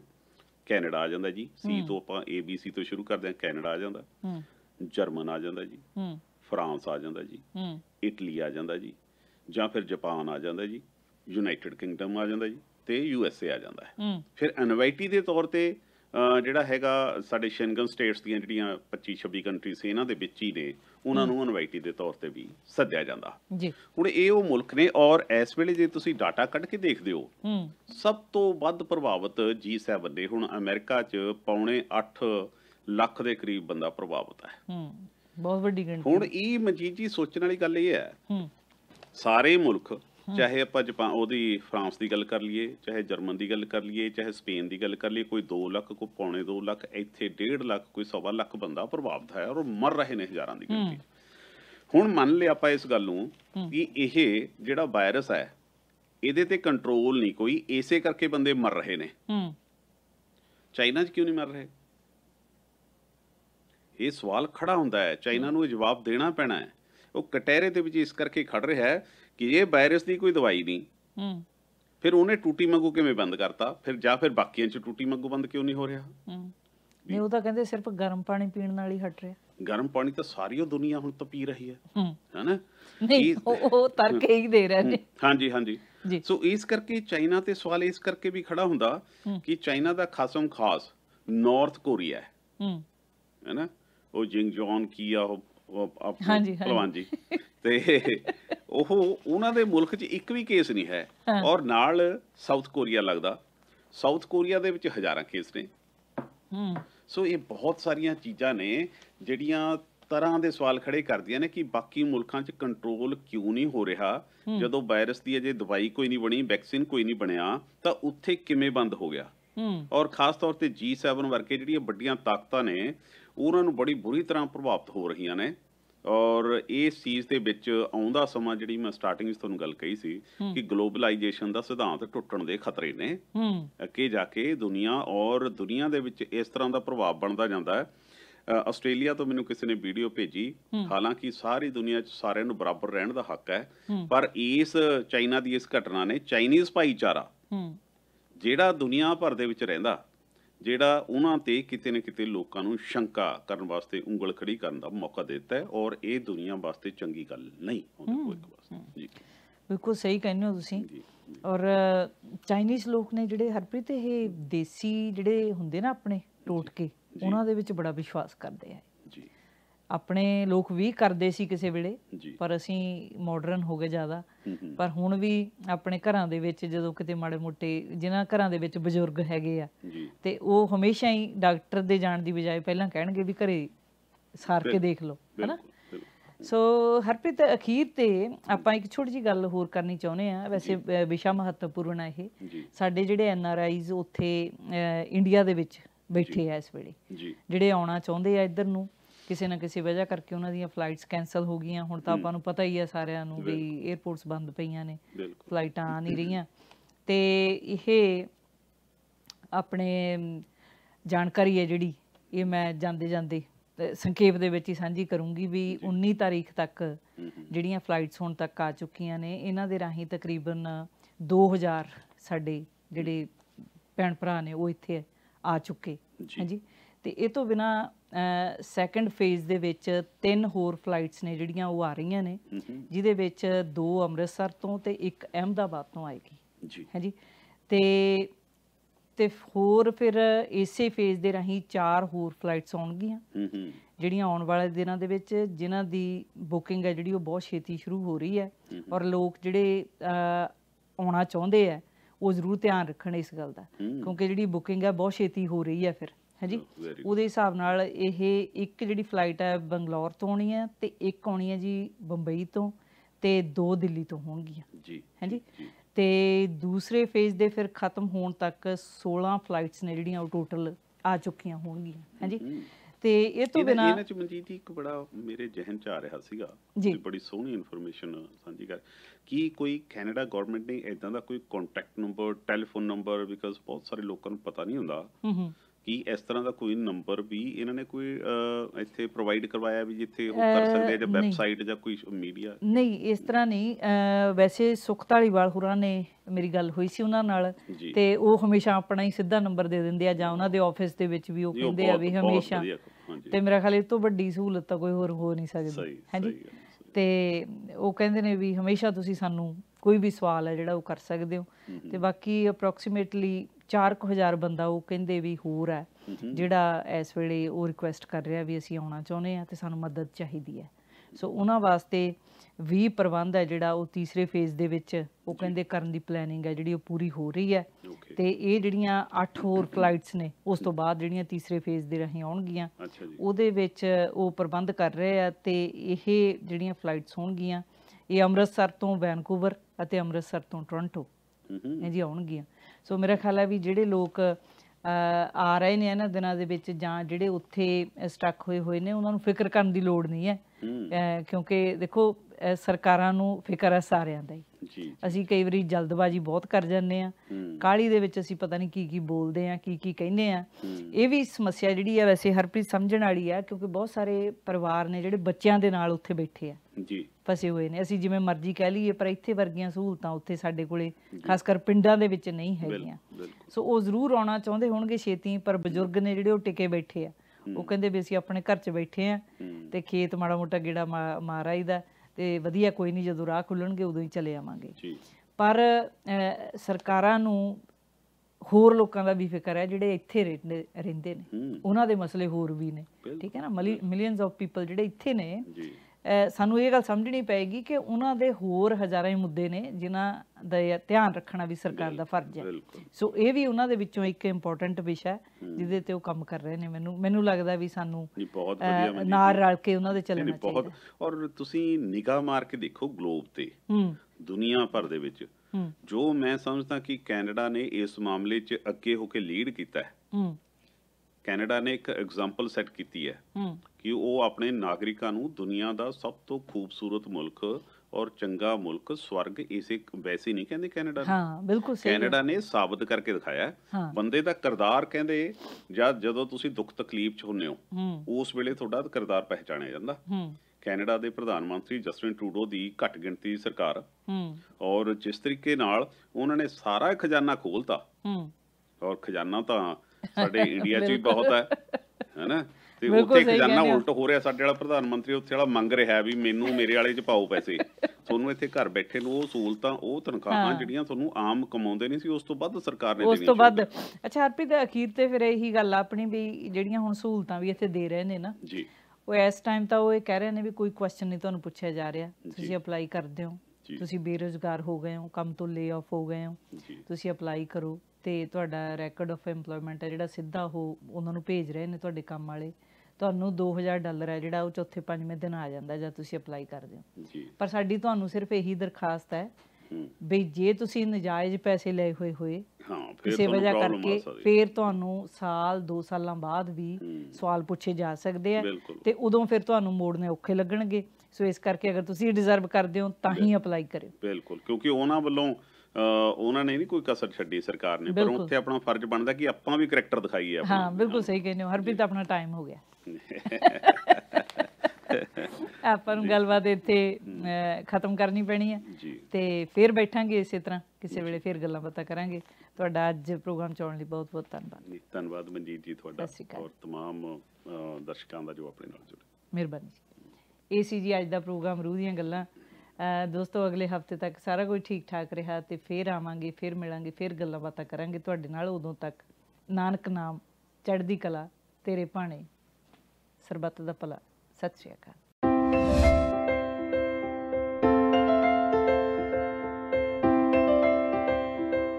YouTube ਦੀ ਇਸ ਵੀਡੀਓ ਤੋਂ ਆਉਣ ਵਾਲਾ ਰੈਵਨਿਊ ਕਰੋਨਾ ਪੀੜਤਾਂ ਦੀ ਮਦਦ ਲਈ ਵਰਤਿਆ ਜਾਵੇਗਾ।